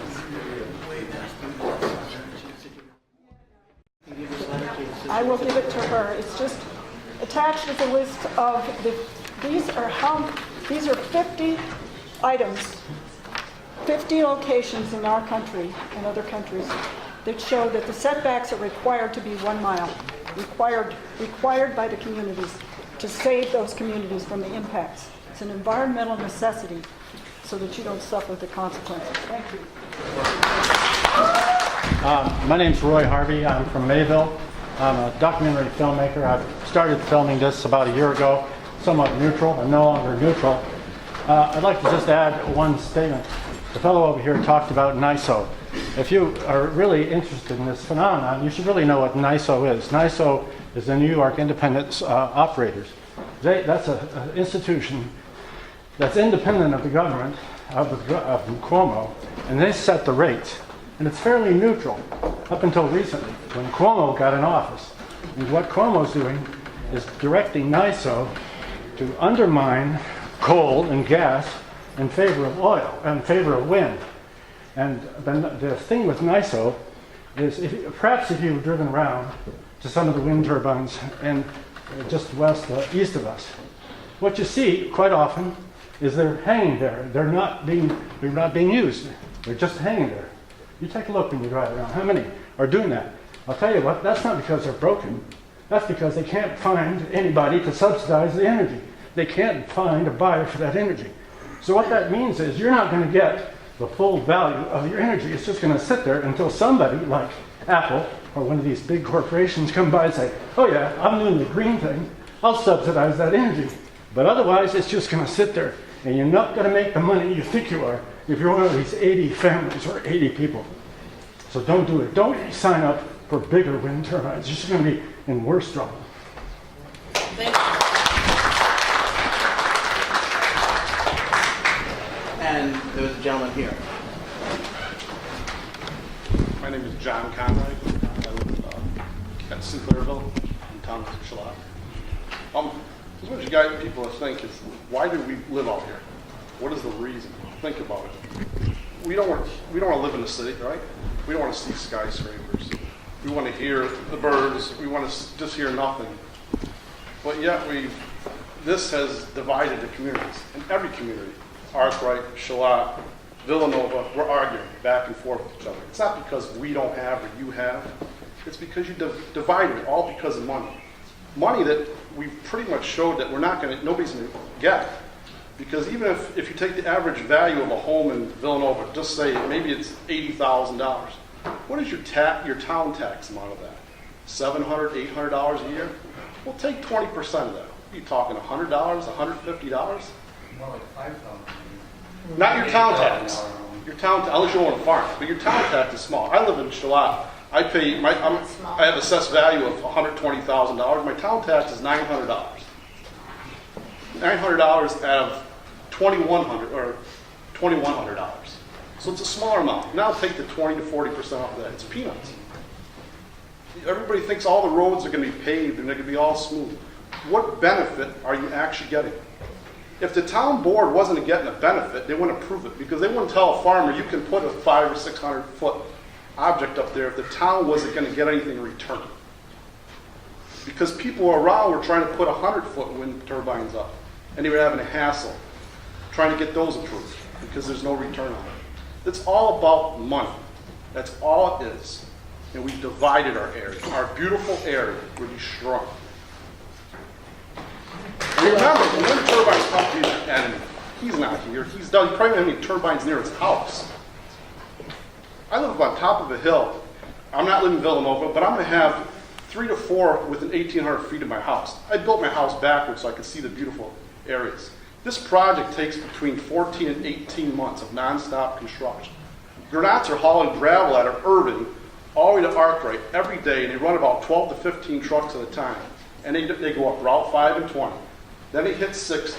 Then it go up 60 to 83 to Center Road. How green is that? And you're talking thousands and thousands of loads of gravel, and they're still hauling stuff. It's just not right.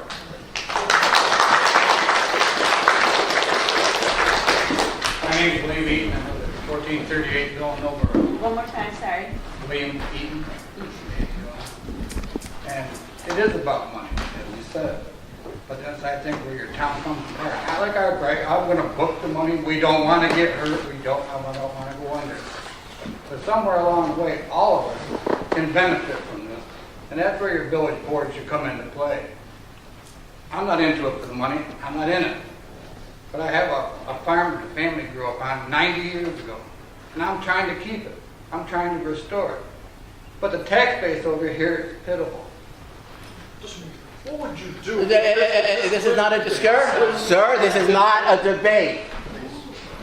I'll see plenty. I can see 17 windmills from my place right now. We don't have one in our project. Just think of it a lot. Sir, what part of this is not a debate? What do you Okay, think please. the people looked at when they put the electric poles down the side of the road? That had to have been the ugliest thing in history. But we've all grown to accept it. If the people do the right thing with the money that comes through, they can help the community. It'll bring the community together. But if you're going to sit on it and think we need a new community center, or we're going to do something ridiculous with it, and I heard your story that it can be changed. But the people you vote into office this time around ought to be in your best interest. And if they're not, someone ought to stand up and find out where it's at and who's going to run. Who else hasn't had a chance to speak?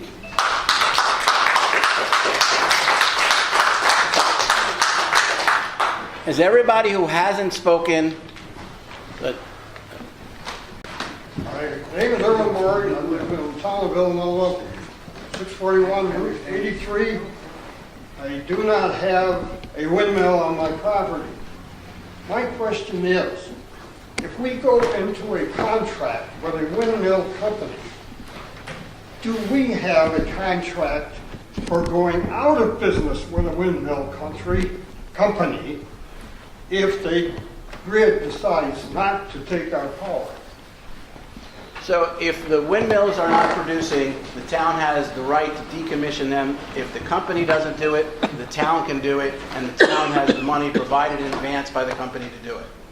So yes. All right, that would be a big impact on the taxpayers in Villanova. If we got caught in a business deal that went sour and the grid just would not take the power because they had enough. Yeah, I think the individuals who have talked about the economics are talking about the economics of the project. I don't think they've said that the town's going to be harmed. The town is not liable for the project, and the town has insurance basically against the project being abandoned. I don't think that's what the opponents who've been talking about economics are referring to. I think they're saying, is this a valid use of our federal money, state money? But the town is protected by the contract that's in place from any decommissioning. And that's true for all the wind projects at Chautauqua. Thank you.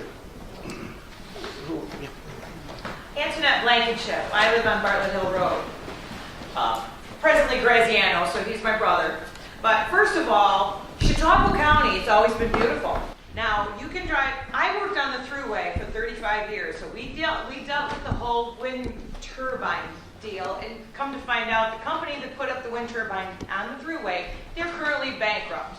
What's going to happen, people don't look down the road. Yes, it looks really great right now, and granted, I don't care if you have a windmill on your property, I have nothing against you.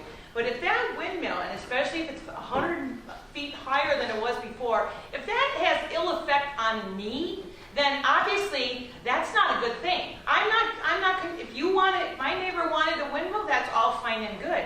But is it going to affect me so that I'm going to be ill, I'm not going to be able to sleep? And I know for a fact, like the young woman up there said, first of all, the amount of time that it takes for that windmill to form enough energy to sell back, by the time that happens, you're going to be obsolete. Look at your computers and, like they said, your dishes and stuff right now. Oh, we used to have the great big huge dishes for the televisions. Now you don't even need a dish half the time. What's going to happen with the windmills? And as far as taxes go, yes, the counties and the districts are fine, but it comes from the top, it comes from the state. Now, why can't you put those windmills that are 600 feet high, why can't you put them in the middle of the lake instead of putting them like up here where it's tourist area? What's going to happen in the wintertime? You have tourists, you have skiers, you have snowmobilers, and now you've taken out all this area, all these beautiful trees, and you're not replanting trees. You know, what is going to happen? I mean, nobody looked at the big picture. It was all right away money. And it's not just here, it's everywhere. It's this whole country. Money comes first. You know, now tell me these people, these companies like Res and whatever, how much they're paying for their employees right now to work right now. And then when this is all over, where are they going to go? You know, it's all money. And people need to understand that. They need to understand that it's money. And we're going to be suffering. The people that, like the gentleman up here said, we moved up here to be away from the city. I don't want to look out my back window and see a huge turbine that's 600 feet high. You know, what's going to happen? People need to look down the road. Who else who hasn't spoken would like to speak? My name is Rodney Hayes. And I don't wish to be filmed for your document. Can you say your name again, please? My name is Rodney Hayes. Hayes. Hayes. I live in 9373 Coke Road. I have not seen anybody from this RES company anywhere near my property. I don't know how close this thing is to my home.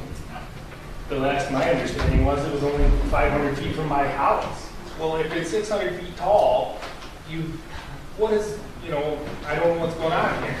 You guys have all these meetings that a few people show up for. That's great. You know, this has gone on for years. These people have gone bankrupt and start over. My question is, does it matter if it goes higher or not? Is this thing done?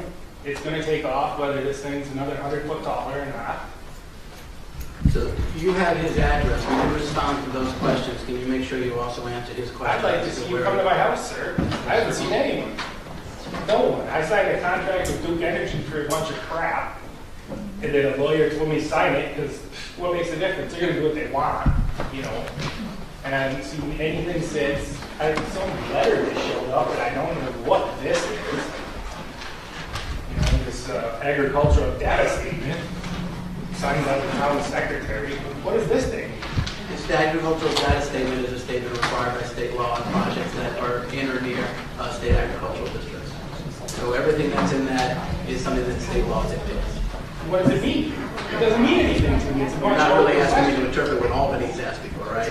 So, well, who said it to me? The town that's got so I think what I said was, I've asked Mr. Lyons to respond to you directly in terms of how far the turbine is from your house. You're part of the project, so you should have no problem responding to that. I think I am. I don't know. I might be nothing. I got 5 acres and a home with very little value.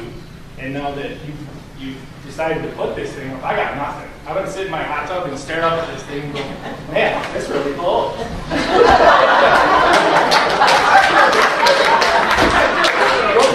Or someone ought to just buy my property and let me go away. Because there's all these secrets of people that signed 10 years ago that got thousands of dollars for nothing that don't even have them.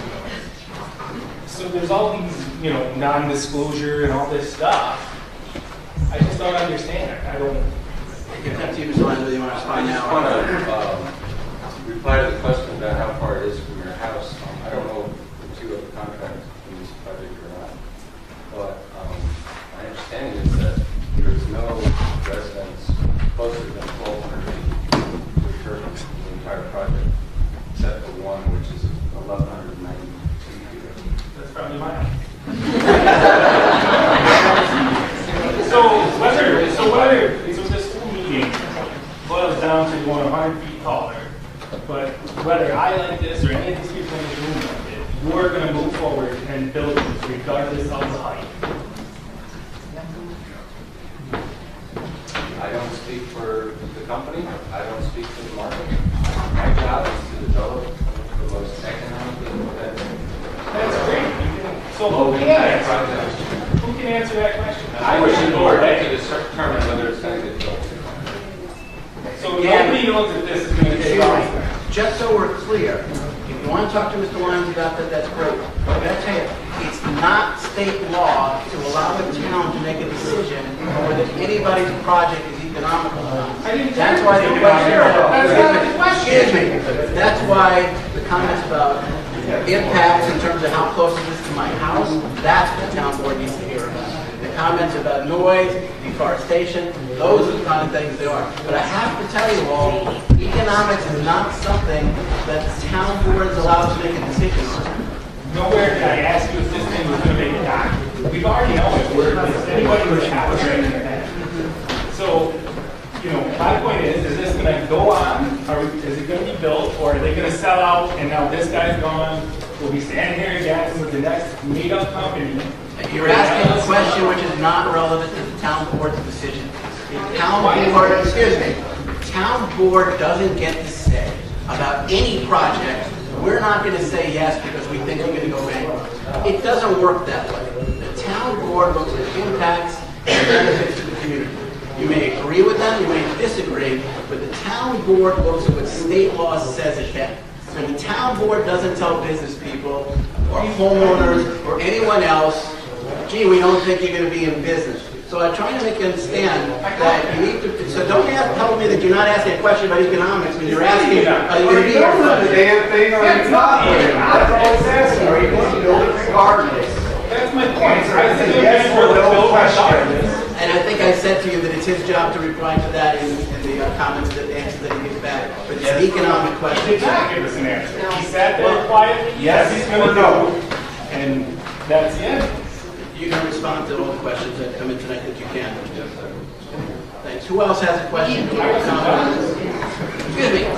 Are you done? No, you never asked. You're the rudest person I've ever met. This is a joke. Yeah, you do. I don't think this is a joke, and I'm tired of being insulted. You're being insulted? Excuse me. Listen. I am telling you for the last time that the gentleman is required by the town board to answer questions. Not when you want to, but before the town board makes a decision. So he will make an answer as part of the comments. He said that like 7 times. Okay? Okay. Now, feel free to go back to insulting me. It's open season. You have to stick it up for anybody. I work for the town. Knock it off. So 4 people. I work for the town board. Yep, here it is. Who else likes to go? No, I want everybody to go once first, Andrew. So, again, I'm not quite sure if anybody gets this. So I'm going to say it again. They're taking a transcript so that Rez has to answer these questions to the town board. Does the town board understand that? Does the question have to be answered? Does everybody get that? So in other words, if you've asked a question that hasn't been answered, it has to be answered. Okay? Everybody understand that? Who else hasn't had a chance to speak yet? Okay, this gentleman has been asking to go again for some time, so you start off. Mr. Lyons? John Yalek, 50-83. Mr. Lyons said he doesn't even know who manufactured this turbine. If he doesn't know who manufactured it, how does he know what the technical specifications are and what all the impact studies? I think what he actually said was he doesn't know where the components of the Vestas turbine that they're talking about come from, not who Vestas is. I mean, Vestas is a Danish company. The point that the woman in the back was making, that doesn't mean it was built in Denmark. So a lot of wind turbines that are built in the United States. Most of the towers come from Illinois or Quebec. So it could be all over. So that's what she was asking about, is where does this come from? And he said, I have to check the specifications. But I don't think he said he didn't know where the towers, where it's from. He needs to, what turbine it is, he has to go look where the parts come from, which is what her question was. But if the application contains all the technical specifications. Well, my concern is if you don't know what the technical specifications are. Well, I think he just said that the application has the technical specifications, but her question was about where this was produced. And he was saying that he didn't know where this particular turbine's components are made. And that's one of the answers that he has to get to answer that woman's question. Right? Yes. Who else You wanted to go again, sir? Yes, sorry. Mr. English, right? Yeah. I was true is that if you find a buyer and they communicate it, you cannot produce more than 500 megawatts without going to Maybell to the legislative committee. No, that's not true. That's my councilman. He was there last night. You know what? That's what he told me. If you want to push more than 500 megawatts, you have to have a permit. 500 megawatts? I don't understand the question.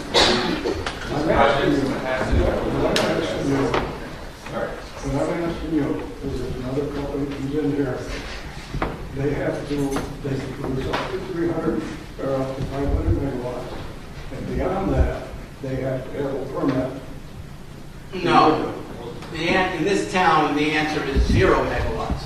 You can build an agricultural tower with basically the building permit inspector signing off on it only. Anything that's a utility scale, you have to go through the same process that the company did. If it's up to 25 megawatts, if it's over 25 megawatts, it goes through Article 10. But no, nobody can come in here with 500 megawatts without a permit. That's exactly what I said.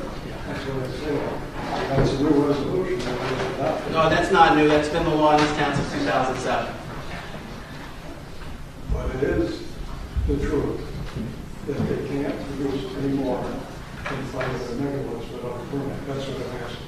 They can't produce any more than 120 kilowatts actually without a permit, sir. We keep saying 500 megawatts. 500 megawatts is a lot. You know, it's a very large project. I'm not sure what that number is. What I'm telling you is that if you want to build a utility scale wind project in this town, if it's up to 25 megawatts, you have to go through the same process that the wind company did. If it's over 25 megawatts, it has to go through Article 10.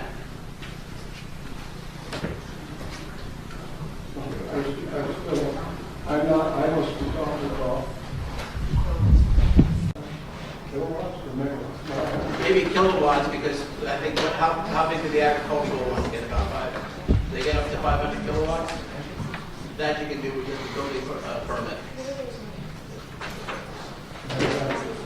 If you're anybody contacted or in contact with our REA, our local electric system, how they're going to operate Does REA have any utilities in this area? I understand, is the local utility part of REA? Yeah, it's too bad. So I don't know that REA itself would be involved. I think it's usually the utility in the state of New York that regulates the utility function. What's the utility that the grid is hooking into? National. So National Grid, which is not REA, is the grid that they're hooking into. That's the only utility they have to work with. Our bills come from REA. Right, can I get out with that maybe a little bit? They're two different things. They're not connecting to your local power grid, okay? The turbines aren't being connected to your local power grid. They're being tied into national grids down in Sophie. It won't have anything to do with your power lines here or anything to this. That's what I'm asking. No. No, it won't have anything, it won't be connected to your power lines in any way, shape, or form. Any of the lines that are here, they're installing their own lines to get to national grids. Thank you. Angie? Okay, I got one thing to say. This is to everybody that likes space. Don't care what we Angelo P. Graziano again. You got a question or you got a letter and you want the board to get it, specify, give it to the board too, or just get a question for the thing. Because sometimes a lot of the questions, we didn't get, the board members didn't get the questions that went to Reds. So if you want the board members to see something, usually specify it, because otherwise it might get kicked off the side and you might not ever see it. So that's experience, so specify. Go ahead, please. Hi, my name is Christy Loketic, Lokietek. I live on Aldrich Hill Road, towards the top of the hill. We've lived here for about 4 years now, going on 5. And when we came out here, we came out because it's a beautiful rural community. And we love the hillsides and what it looks like. And we're going to be having a windmill that's going to be on a property up above us. This is not a money thing. This is, we have a back porch and I love to look out there. And the thought of what I'm going to see out there next year makes me really sad. And it ruins something for me that when I look out there and I see that. And the other thing that's also true is we have a lot of soaring birds up on the top of that hill between, I just saw a beautiful bald eagle yesterday, and lots of different soaring birds, and I'm really concerned for what's going to happen to them. And I mean, I'm very aware of the fact that there are already birds that have hit sides of turbines, because soaring birds, they look down because they're looking for prey. They're not looking ahead of them, and they're hitting, you know, blades just holding still. And what's going to happen to the bird kill around here? And well, we can say, well, you know, we can justify that for the sake of green energy. Well, I really can't justify that for the sake of green energy. And the business about natural gas, you know, once natural gas comes in, they rip up roads and they drill. You know what? That does go away. But the windmill, I'm going to see it forever. That's not going to like be covered up with trees. Like that's a giant, you know. The other issue I want to ask, and maybe that can be clarified, is if I've heard that there is a gag order on individuals who are under contract for windmills, that they cannot speak negatively about the power company or the wind company as long as they have a contract with them. And I want to know if that's true. And if that's true, I guess that really shows a disingenuous part on behalf of the wind company. If you were really doing a stand-up job of what you're supposed to do and you really believe in what you're doing, then the people you have a contract with should be able to freely voice how wonderful it is to be able to have, you know, wind on their property. And to say that you can't speak a negative word seems pretty disingenuous and wrong, actually. And I don't know if that's true or not, but I heard that, and I don't know. It just seems wrong. Thank you.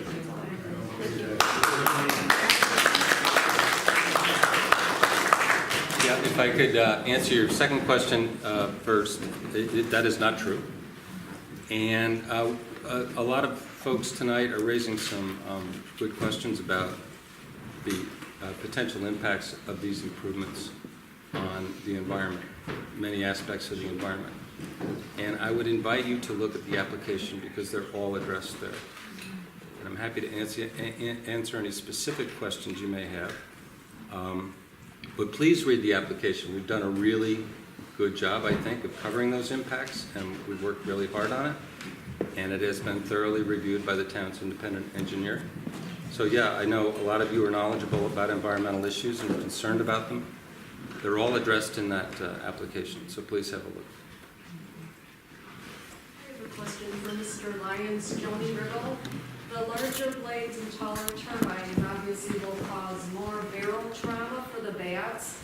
If you're not aware of what happens, it's not just the collision with the blades, it's the actual air pressure changes, explodes the bat's lungs, and we already have endangered bats, the long-eared northern bat, because of the white nose syndrome. I know with the Casadega Wind Farm, the DEC doesn't want any bat take any mortality, and the net conservation benefit plans are a joke if you look at them. But I wondered, do you have any studies showing with these 600-foot, the larger blades? I haven't seen any. I've Googled. It's in the application. Well, I read the whole application. I didn't see anything for that size. Did you read the environmental assessment form? Yes, I did. The part 2, under additional information, that addresses that issue. I didn't see anything about barrel trauma studies for bats, or... We address avian and bat mortality. I think it's also important to point out that we have been required by, and we are going to comply with the DEC requirement, to curtail our operations during periods of high bat activity. So we're actually going to reduce our energy production to reduce the mortality of bats. I see that's usually quite inadequate. I know the DEC argued, and they've been debating with the Casadega Wind project about cut-in speed. 6.9 is what the DEC wants, and EverPower wants 3 point whatever, and it's very low. But I have another question about decommissioning. I heard you, I think, at an IDA meeting say that you were going to post $1 million bond for the project. And I have done a lot of research, independent studies showing that each turbine typically costs at least $110,000 to decommission. And now some of the studies out of UK say it's $200,000. And if you do the math, 29 times, oh, I know, you are going to allow $22,000 per turbine for net decommissioning. That equates to like 3.1 million if you do the math. And so I'm very concerned that there won't be monies, and you're only going to reevaluate the project every 5 years, and the plan is to use it said you will be doing the reassessing of the value. And you look at the depreciation, we don't know what the market's going to be like for resale and you know, the parts recycling, whatever. So I think that's a really risky thing. And the Department of Public Service for Casadega Wind actually said, along with New Hampshire's wind law, will not allow net decommissioning where you subtract the resale and salvage value from the project. It's too risky. There's a lot of depreciation within 5 years, and that's the interval you use to reassess. And so they actually asked for $16 million letter of credit upfront before construction begins to try to cover the cost. And I would ask the town, I think that would behoove them to ask for more surety, especially since these are larger turbines. There's going to be more stress on roads, more trips in and out, all kinds of unanticipated labor costs that aren't going to be factored in. So, you know, that I think is a very risky thing for these towns. Can they afford to pay millions to decommission these? What if you sell to a company that goes bankrupt? Well, you do understand the town has no obligation to decommission anything on anybody's private property. The town requires a bond because it wants the ability to remove them if they're not removed. We know the But what would really be helpful, I think, to the town board is if you were to provide that UK study to them. Because to my knowledge, there have been no decommissioned wind farms in the U.S. other than the really old ones.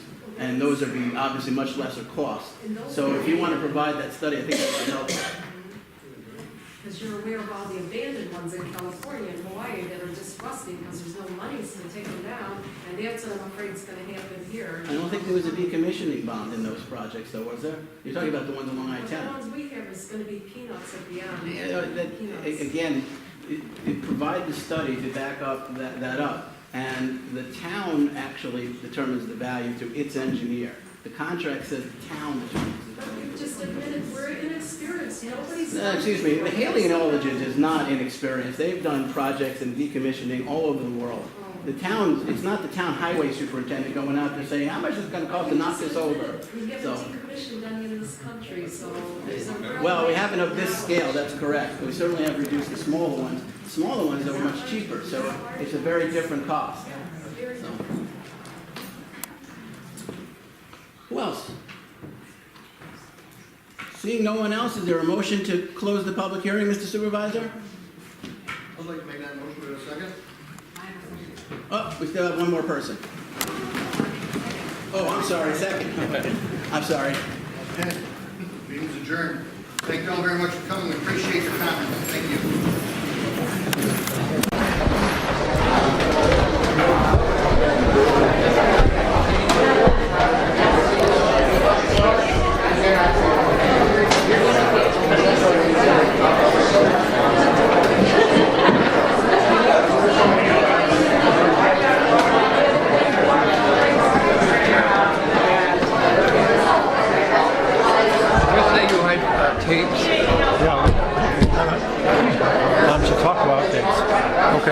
Just type in Chautauqua updates on YouTube, and you'll get it. And we'll send it. Yeah, and we'll send it to your supervisor. Okay. You're a member of the board or anything? No, I'm not that. Okay. Well, that's. So what did you think of this meeting? What did I think of it? Yeah. Well, everybody aired a lot of good stuff, I guess. If somebody comes into your township and wants to build a big tower like the Eiffel Tower, which is a thing, don't cut it down. Because they're spending money. Yeah.